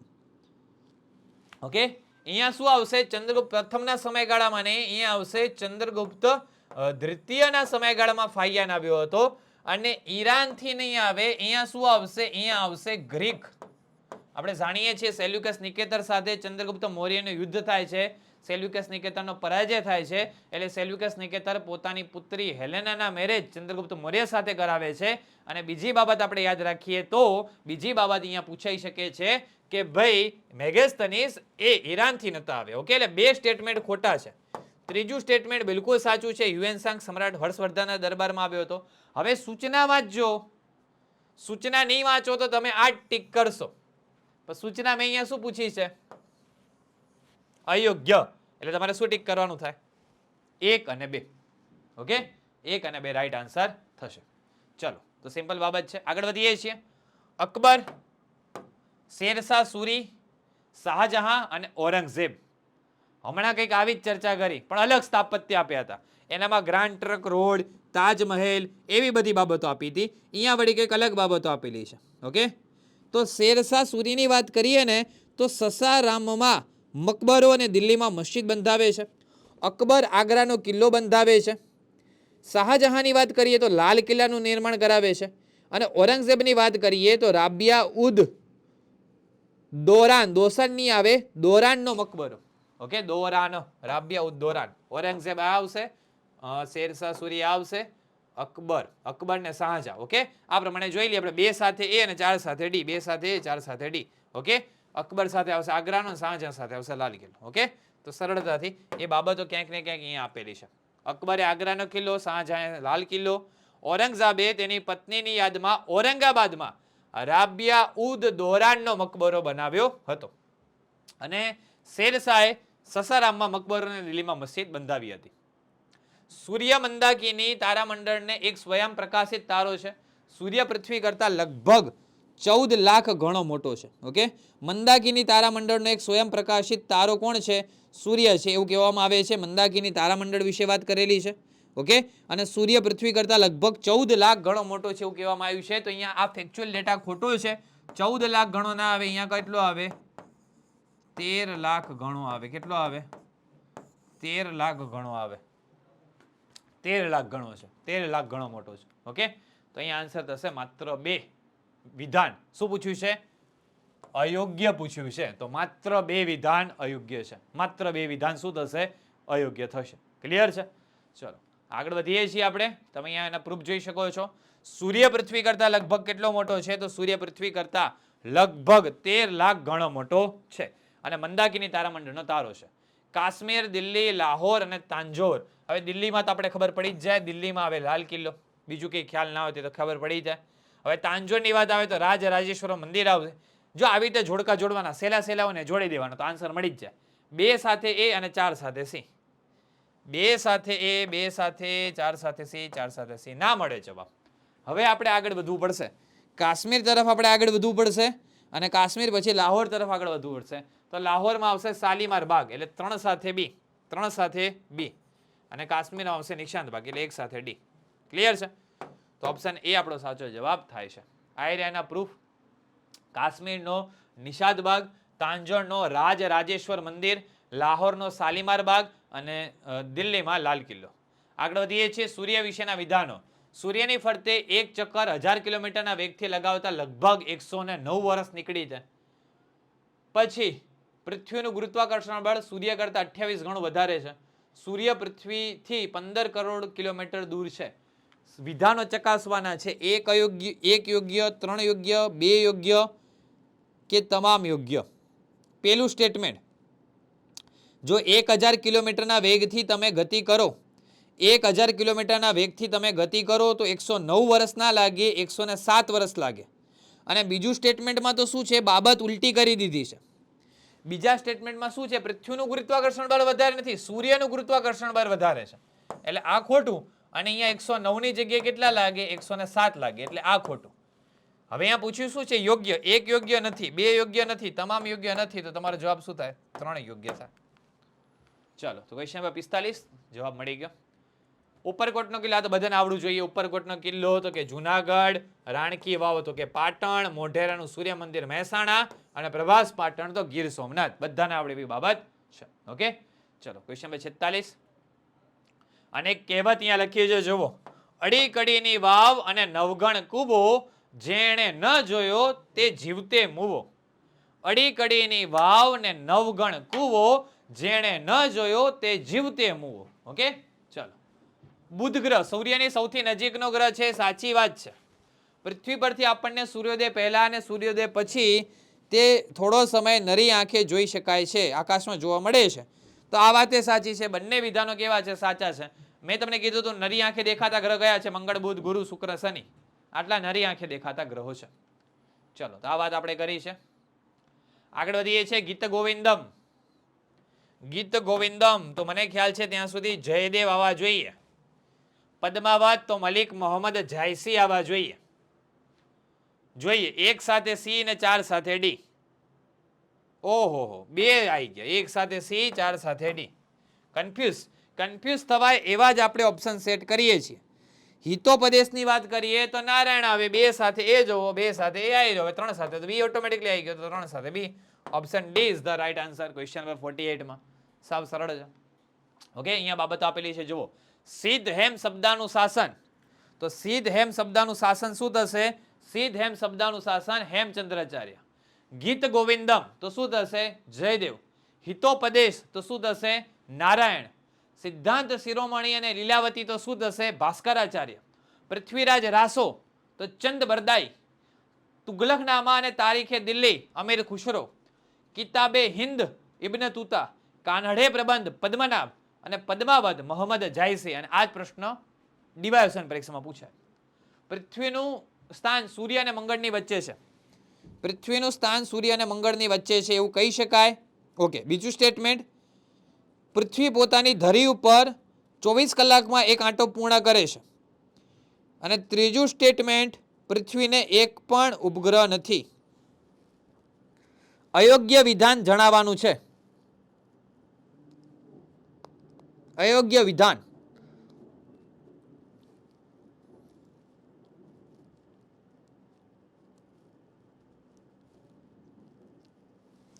તો જુઓ, પૃથ્વીનું સ્થાન સૂર્ય અને મંગળ એક રીતે લોજિકલી બરાબર છે, પણ એક્ઝેક્ટ કેવું હોય ને તો શુક્ર અને મંગળની વચ્ચે થાય. એટલે આ વિધાન અયોગ્ય, આ વિધાન યોગ્ય. અને પૃથ્વીને એક ઉપગ્રહ છે એટલે આ વિધાન અયોગ્ય. એટલે 1 અને 3 જવાબ થવો જોઈએ. જો કે આપણે એક ઓપ્શન એવા સેટ નથી થઈ રહ્યા, તો આપણે કદાચ અયોગ્યની જગ્યાએ એને યોગ્ય કરી નાખીએ તો આપણો જવાબ થવો જોઈએ માત્ર 2. ઓકે, ચલો. અયોગ્ય થાત તો શું થાત, 1 અને 3 ઓપ્શન નથી સેટ થઈ રહ્યા એટલે યોગ્ય કર્યું, તો જવાબ શું થાય છે, માત્ર 2. ચલો આગળ વધીએ છીએ. કચ્છ. બીજું ખબર હોય કે ના ખબર, આ તો ખબર છે. પાટણના પટોળા વેરા લાવજો. કચ્છનું ભરતકામ, જામનગરની બાંધણી. ક્વેશ્ચન નંબર 50 સાવ સહેલી બાબત છે. સૌર પરિવારમાં શુક્ર અને યુરેનસની વચ્ચે આવેલો ગ્રહ કયો છે, શનિ છે. અને બીજું સ્ટેટમેન્ટ શું કહે છે, નીલા રંગના તેજસ્વી વલયના લીધે તેને પાગડિયા ગ્રહ તરીકે ઓળખવામાં આવે છે. 2 સ્ટેટમેન્ટ આવેલા છે, 2 સ્ટેટમેન્ટ આપેલા છે. કયા વિધાનો સાચા છે આપણે જોવાનું છે. તો ગુરુ અને યુરેનસની વચ્ચે આવેલો ગ્રહ છે. ઓકે, ગુરુ અને યુરેનસની વચ્ચે આવેલો ગ્રહ છે. અને નીલા રંગના તેજસ્વી વલયોના લીધે પાગડિયા ગ્રહ તરીકે ઓળખવામાં આવે છે. તો વાત બિલકુલ સાચી છે. એટલે બીજું વિધાન યોગ્ય થશે, પહેલું વિધાન અયોગ્ય થશે. અહીંયા શું આવે, શુક્ર ના આવે, અહીંયા આવે ગુરુ અને યુરેનસની વચ્ચે. શું આવે, ગુરુ અને યુરેનસની વચ્ચે. એટલે તમારો જવાબ શું થશે, યોગ્ય વિધાન પૂછ્યા છે ને, તો માત્ર 2 યોગ્ય થાય. જવાબ શું થાય છે, માત્ર 2 યોગ્ય. એનિમેશનમાં ભૂલ છે, તમારો જવાબ થશે માત્ર 2 યોગ્ય છે. ચાલો આગળ વધીએ છીએ. મુંડા, સંથાલ, કોળી, બેરાદ, ગોંડ, ખોખર, ખખ્ખર કયા પ્રકારની જનજાતિ કયા રાજ્ય સાથે સંકળાયેલી છે આપણે એ જોવાનું છે. કયા પ્રકારની જનજાતિ કયા રાજ્ય સાથે સંકળાયેલી છે. ઓકે, તો વાત કરીએ તો પંજાબમાં ખોખર અને ગખ્ખર, પંજાબમાં ખોખર અને ગખ્ખર આવે. કર્ણાટક અને મહારાષ્ટ્રમાં કોરી, બેરાદ ને એ બધી જોવા મળે. ઓકે, કોળી, બેરાદ ને બધી ક્યાં જોવા મળશે? કર્ણાટક અને એનામાં ગખ્ખર અને ગગર પંજાબમાં. ચલો જોઈએ 2 સાથે ડી અને 4 સાથે બી. 2 સાથે ડી, 4 સાથે બી. ઓકે, જવાબ મળી ગયો આપણને, સિમ્પલ હતો. ઓકે, તમે એને પ્રૂફ જોઈ શકો છો દરેક બાબતના. આગળ વધીએ છીએ. વિલિયમ હર્સલ દ્વારા 1781માં યુરેનસની શોધ કરવામાં આવી. પૃથ્વીની જેમ ઋતુ પરિવર્તન નેપચ્યુન ગ્રહમાં જોવા મળે છે. સૌરમંડળનો સૌથી મોટો ગ્રહ શનિને ગણવામાં આવે છે. 3 સ્ટેટમેન્ટ આપેલા છે. 3 સ્ટેટમેન્ટ આપેલા છે. તમને વાંચતા જ આઈડિયા આવી જશે. તમને વાંચતા જ આઈડિયા આવી જશે કે કયા વિધાનો ખોટા છે, કયા વિધાનો સાચા છે. તમને જાણીને નવાઈ લાગશે કે નેપચ્યુન ઉપર પણ ઋતુ પરિવર્તન થતું આપણને જોવા મળશે. અને સૌરમંડળનો સૌથી મોટો ગ્રહ, આપણે લેક્ચરની શરૂઆતમાં જ મેં તમારી જોડે ચર્ચા કરી કે સૌરમંડળનો સૌથી મોટો ગ્રહ એ શનિ ના આવે. સૌરમંડળનો સૌથી મોટો ગ્રહ કયો આવશે? ગુરુ એ સૌરમંડળનો સૌથી મોટો ગ્રહ આવે. બાકી પહેલા 2 વિધાનો બિલકુલ સાચા છે, 1 અને 2. ત્રીજા વિધાનમાં ભૂલ છે, તો અહીંયા તમારો જવાબ થશે માત્ર 3 અયોગ્ય થાય. માત્ર 3 અયોગ્ય છે. ઓકે, તો એ બાબત આપણે યાદ રાખીશું. વિલિયમ હર્સલ નામના ખગોળશાસ્ત્રીએ 1781માં યુરેનસ ગ્રહની શોધ કરી હતી. ગુરુ એ સૌરમંડળનો સૌથી મોટો ગ્રહ છે. અને નેપચ્યુનની વાત કરીએ તો ઋતુ પરિવર્તન થતું જોવા મળે છે. ઓકે, આ બાબત આપણે યાદ રાખીશું. કાંગસિયા, વણઝારા, માલધારી અને નટ. ઓકે, 4 બાબતો આપેલી છે. તો કાંગસિયાની વાત કરીએ ને તો સૌંદર્ય પ્રસાધનોનું વહેંચણી કાર્ય કરે. માલધારીની વાત કરીએ તો નેસમાં રહે. ઓકે, તો જોઈએ 1 સાથે બી આવવો જોઈએ, 3 સાથે ડી આવવો જોઈએ. 1 સાથે બી અને 3 સાથે ડી આવી રહ્યો. ઓકે, તો જવાબ મળી ગયો. ઓપ્શન એ બિલકુલ સાચો જવાબ છે. ઓકે, એને અહીંયા પ્રૂફ પણ આપી દીધા છે. આગળ વધીએ છીએ. પૃથ્વીના ગોળા ઉપર દોરેલ આડી કાલ્પનિક રેખાઓને અક્ષાંશ કહેવાય છે. આડી કાલ્પનિક રેખાઓ અક્ષાંશ કહેવાય અને ઊભી કાલ્પનિક રેખાઓ રેખાંશ કહેવાય. વાત બિલકુલ સાચી છે. આડી કાલ્પનિક રેખા હોય તો તેને અક્ષાંશ કહેવાય અને ઊભીને રેખાંશ, તો બંને વિધાનો યોગ્ય છે. અક્ષાંશોની સંખ્યા કેટલી છે? તો અક્ષાંશોની સંખ્યા છે 181 અને રેખાંશોની સંખ્યા કેટલી છે? તો રેખાંશોની સંખ્યા છે 360. ઓકે, એ બાબત આપણે યાદ રાખીશું. રામચરિતમાનસ તુલસીદાસ સાથે સંકળાયેલ છે, બધાને ખ્યાલ છે. બીજો કબીરદાસ સાથે સંકળાયેલ છે. જ્ઞાનેશ્વર સાથે જ્ઞાનેશ્વરી અને ગુરુ રામદાસ સાથે દાસબોધ સંકળાયેલ આવશે. ક્લિયર છે? તો સરળતાથી જોડકું આપણે જોડી લીધું છે. ચલો આગળ વધીએ છીએ. Question number 57. 0 રેખાંશ વૃત્તને આંતરરાષ્ટ્રીય દિનાંતર રેખા તરીકે ઓળખવામાં આવે છે. બીજું સ્ટેટમેન્ટ, ઇંગ્લેન્ડના ગ્રીનિચ શહેર ઉપરથી ગ્રીનિચ રેખા પસાર થાય છે અને ગ્રીનિચ રેખા ઓળંગતા તારીખ અને વાર બદલાય છે. હવે જો તારીખ અને વાર ક્યારે બદલાય ખ્યાલ છે? આંતરરાષ્ટ્રીય દિનાંતર રેખાને બદલીએ ને તારીખ અને વાર બદલાય. અને 0 રેખાંશ વૃત્ત છે ને એને આંતરરાષ્ટ્રીય દિનાંતર રેખા ના કહેવાય, એને ગ્રીનિચ રેખા કહેવાય. એને ગ્રીનિચ રેખા કહેવાય. અને તારીખ અને વાર ક્યારે બદલાય? ગ્રીનિચ રેખાને બદલતા ના બદલાય, આંતરરાષ્ટ્રીય દિનાંતર રેખાને બદલતા બદલાય. એટલે પેલું ખોટું ને ત્રીજું ખોટું. સિમ્પલી તમને તમારો જવાબ મળી ગયો. પેલું વિધાનમાં ભૂલ છે, ત્રીજા વિધાનમાં પણ ભૂલ છે. તો અહીંયા જવાબ શું થશે? માત્ર 2 વિધાન યોગ્ય થશે. કયું વિધાન? માત્ર 2 વિધાન યોગ્ય થશે. તમે એને પ્રૂફ જોઈ શકો છો. ઇંગ્લેન્ડના ગ્રીનિચ શહેર પરથી પસાર થતી હોય તેને શેના તરીકે ઓળખવામાં આવે છે? ગ્રીનિચ રેખા તરીકે ઓળખવામાં આવે છે. અને સમય અને તારીખ બધું ક્યારે બદલાય? આંતરરાષ્ટ્રીય દિનાંતર રેખાને પસાર કરતા. તરણેતરનો મેળો સાવ સહેલું છે. તરણેતરનો મેળો ભાદરવા સુદ ચોથ, 5, છઠમના રોજ આયોજન કરવામાં આવે છે. ગણેશ ચતુર્થીના રોજ આ મેળાની શરૂઆત થઈ જતી હોય છે. એ તરણેતરનો મેળો ક્યાં આયોજિત થાય છે? તો તરણેતરનો મેળો સુરેન્દ્રનગર ખાતે આયોજિત થાય છે. વોઠાનો મેળો જ્યાં તમને પશુઓની લેવેચ, ખાસ કરીને ગધેડાની લેવેચ સાથે સંકળાયેલો મેળો હોય તે વોઠાનો મેળો છે. આ વોઠાના મેળો છે જ્યાં સ્થળે યોજાય છે ત્યાં 7 નદીઓનો તમને સંગમ થતો જોવા મળે છે, જે અમદાવાદ સાથે સંકળાયેલ છે અને મીરા દાતાનો ઉર્સ મુબારક તો મહેસાણા સાથે સંકળાયેલી બાબત આવશે. ઓકે, તો એ બાબત આપણે ચર્ચા કરી લીધી. તરણેતરનો મેળો તો સુરેન્દ્રનગર, વોઠાનો મેળો તો અમદાવાદ અને મીરા દાતાનો ઉર્સ મુબારક તો ઉનાવા મહેસાણા. પૃથ્વીની પરિભ્રમણના લીધે દિવસ અને રાત લાંબા ટૂંકા થાય છે. પૃથ્વીના ધરીનમનના લીધે દિવસ અને રાત ઋતુઓ બદલાય છે. 2 સ્ટેટમેન્ટ આપેલા છે તો જોઈએ. પૃથ્વીના ધરીભ્રમણના લીધે ઋતુઓ બદલાય છે. પૃથ્વીના ધરીભ્રમણના લીધે શું થશે? ઋતુઓ બદલાય છે અને રાત દિવસ લાંબા ટૂંકા થતા હોય છે. તો આ બંને બાબતો થોડી ઉલટફેર કરીને કંઈક આપી દીધી છે. એટલે અહીંયા બંને બાબતો કેવી છે? બંને બાબતો અયોગ્ય તમને જોવા મળશે. ઓકે, ચલો આજનો લાસ્ટ ક્વેશ્ચન. લઠમાર હોળી ક્યાં જોવા મળે છે? તો બરસાના ખાતે લઠમાર હોળી જોવા મળે છે. લોહરી ક્યાં જોવા મળે છે? તો પંજાબ ખાતે લોહરી જોવા મળે છે. એક સાથે ડી અને બે સાથે, એક સાથે ડી અને બે સાથે એ, ડી અને એ, ડી અને એ, તો આ રહ્યું આપણને આપણો જવાબ મળી ગયો. Question number 60. તો આ સાથે આપણા જીસીઆરટી ના 60 ક્વેશ્ચન કમ્પ્લીટ થાય છે. વિથ પ્રૂફ અને સમજૂતી બંને બાબતો સાથે મેં તમને સમજાવવાનો પ્રયત્ન કર્યો છે. જે માત્ર તમને એવું ના થાય કે જીસીઆરટી ખાલી જોઈ ગયા. જીસીઆરટી માં કેવા પ્રકારની પ્રશ્નોત્તરી આવે એની પણ ચર્ચા કરી. એ પ્રશ્ન ક્યાંથી બનાયા છે એના પ્રૂફ પણ આપ્યા. પ્રશ્ન પૂછાય તો આન્સર કેવી રીતે આપવો તેની પણ ચર્ચા કરી. અને એના સિવાય બીજા કયા પ્રશ્ન પૂછાઈ શકે છે એની પણ ચર્ચા કરી. ટોટલ કુલ મળીને આપણે 60 પ્રશ્નોની ચર્ચા કરી છે જીસીઆરટી ના. એ પણ કેવા મિત્રો? વિધાનવાળા અને જોડકાવાળા. માત્ર ફેક્ચ્યુઅલ પ્રશ્નોની ચર્ચા નથી કરી. વિધાનવાળા પ્લસ જોડકાવાળા એમ થઈને આપણે 60 પ્રશ્નોની ચર્ચા કરી છે, જે તમને આવનારી પરીક્ષામાં બહુ ઉપયોગી સાબિત થશે. કેમ કે જીસીઆરટી, એનસીઆરટી એ બહુ જ ઉપયોગી છે. એ તો આપણે કરવું જ જોઈએ. એ કરીએ તો જ આપણે સક્સેસ મેળવી શકશું. તો ચોક્કસથી આપણે જીસીઆરટી રિલેટેડ પ્રશ્નોની ચર્ચા કરી દીધી. 60 પ્રશ્નોની ચર્ચા કરી. આઈ હોપ તમારા નોલેજમાં વધારો થયો હશે અને તમને લેક્ચર ગમ્યું પણ હશે એવી હું આશા રાખું છું. અને છેલ્લે જો તમે વેબ સંકુલના પ્લાનર કોર્સમાં જોડાવા માંગો છો તો ચોક્કસથી આ પ્લાનર કોર્સમાં જોડાઈ શકો છો. આપણે સારથી કરીને પ્લાનર કોર્સ છે જે તમને ક્લરિકલ એક્ઝામની અંદર બહુ ઉપયોગી સાબિત થશે. વર્ગ 3ની એક્ઝામોમાં ઉપયોગી સાબિત થશે. અને પથદર્શક કરીને આપણો જીપીએસસીનો પ્લાનર કોર્સ છે જે તમને GPSC 1, 2, DYSO, STI, RFO, PI જેવી પરીક્ષામાં બહુ ઉપયોગી સાબિત થશે. તો ચોક્કસથી તમે આ પ્લાનર કોર્સ ખરીદી શકો છો, જેથી કરીને તમારી તૈયારી સારામાં સારી થઈ શકે. જે પણ મિત્રો આ પ્લાનર કોર્સ ખરીદ્યો છે એના જોડેથી રિવ્યુ લઈ શકો છો. તમને ચોક્કસથી આ કોર્સમાં મજા આવવાની છે, કેમ કે આની અંદર સારામાં સારું કન્ટેન્ટ તમને આપવાનો પ્રયત્ન કરવામાં આવ્યો છે. બેસ્ટ પ્રકારની મેથડ સાથે તમને ભણાવવાનો પ્રયત્ન કરવામાં આવ્યો છે. તો ચોક્કસથી આ પ્લાનર કોર્સનો લાભ મેળવી શકો છો. કોઈ પણ પ્રકારની માહિતી જોઈએ છીએ તો તમે હેલ્પલાઇન નંબર ઉપર કોલ કરીને માહિતી મેળવી શકો છો. તો તમને તમામ પ્રકારની માહિતી મળી રહેશે. બાકી આ પ્રકારના લેક્ચર વેબ સંકુલ યુટ્યુબ ચેનલ ઉપર આવતા રહેશે. લાઈવ મળતા રહેશું અથવા તો રેકોર્ડેડ સ્વરૂપમાં આવતા રહેશે. પણ તમારું ભણવાનું નહીં અટકે.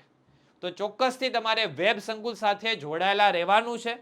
વેબ સંકુલ યુટ્યુબ ચેનલને સબસ્ક્રાઇબ નથી કરી તો સબસ્ક્રાઇબ પણ કરી દેવાનું છે. ઓકે, અને તમારા સૂચનો તમે કમેન્ટ બોક્સની અંદર જણાવી શકો છો. તો મળીએ છીએ આ પ્રકારના લેક્ચર સાથે ફરી પાછા કોઈક નવા ટોપિક, નવા વિષય સાથે. ત્યાં સુધી બધા મિત્રોને જય હિન્દ, જય ભારત.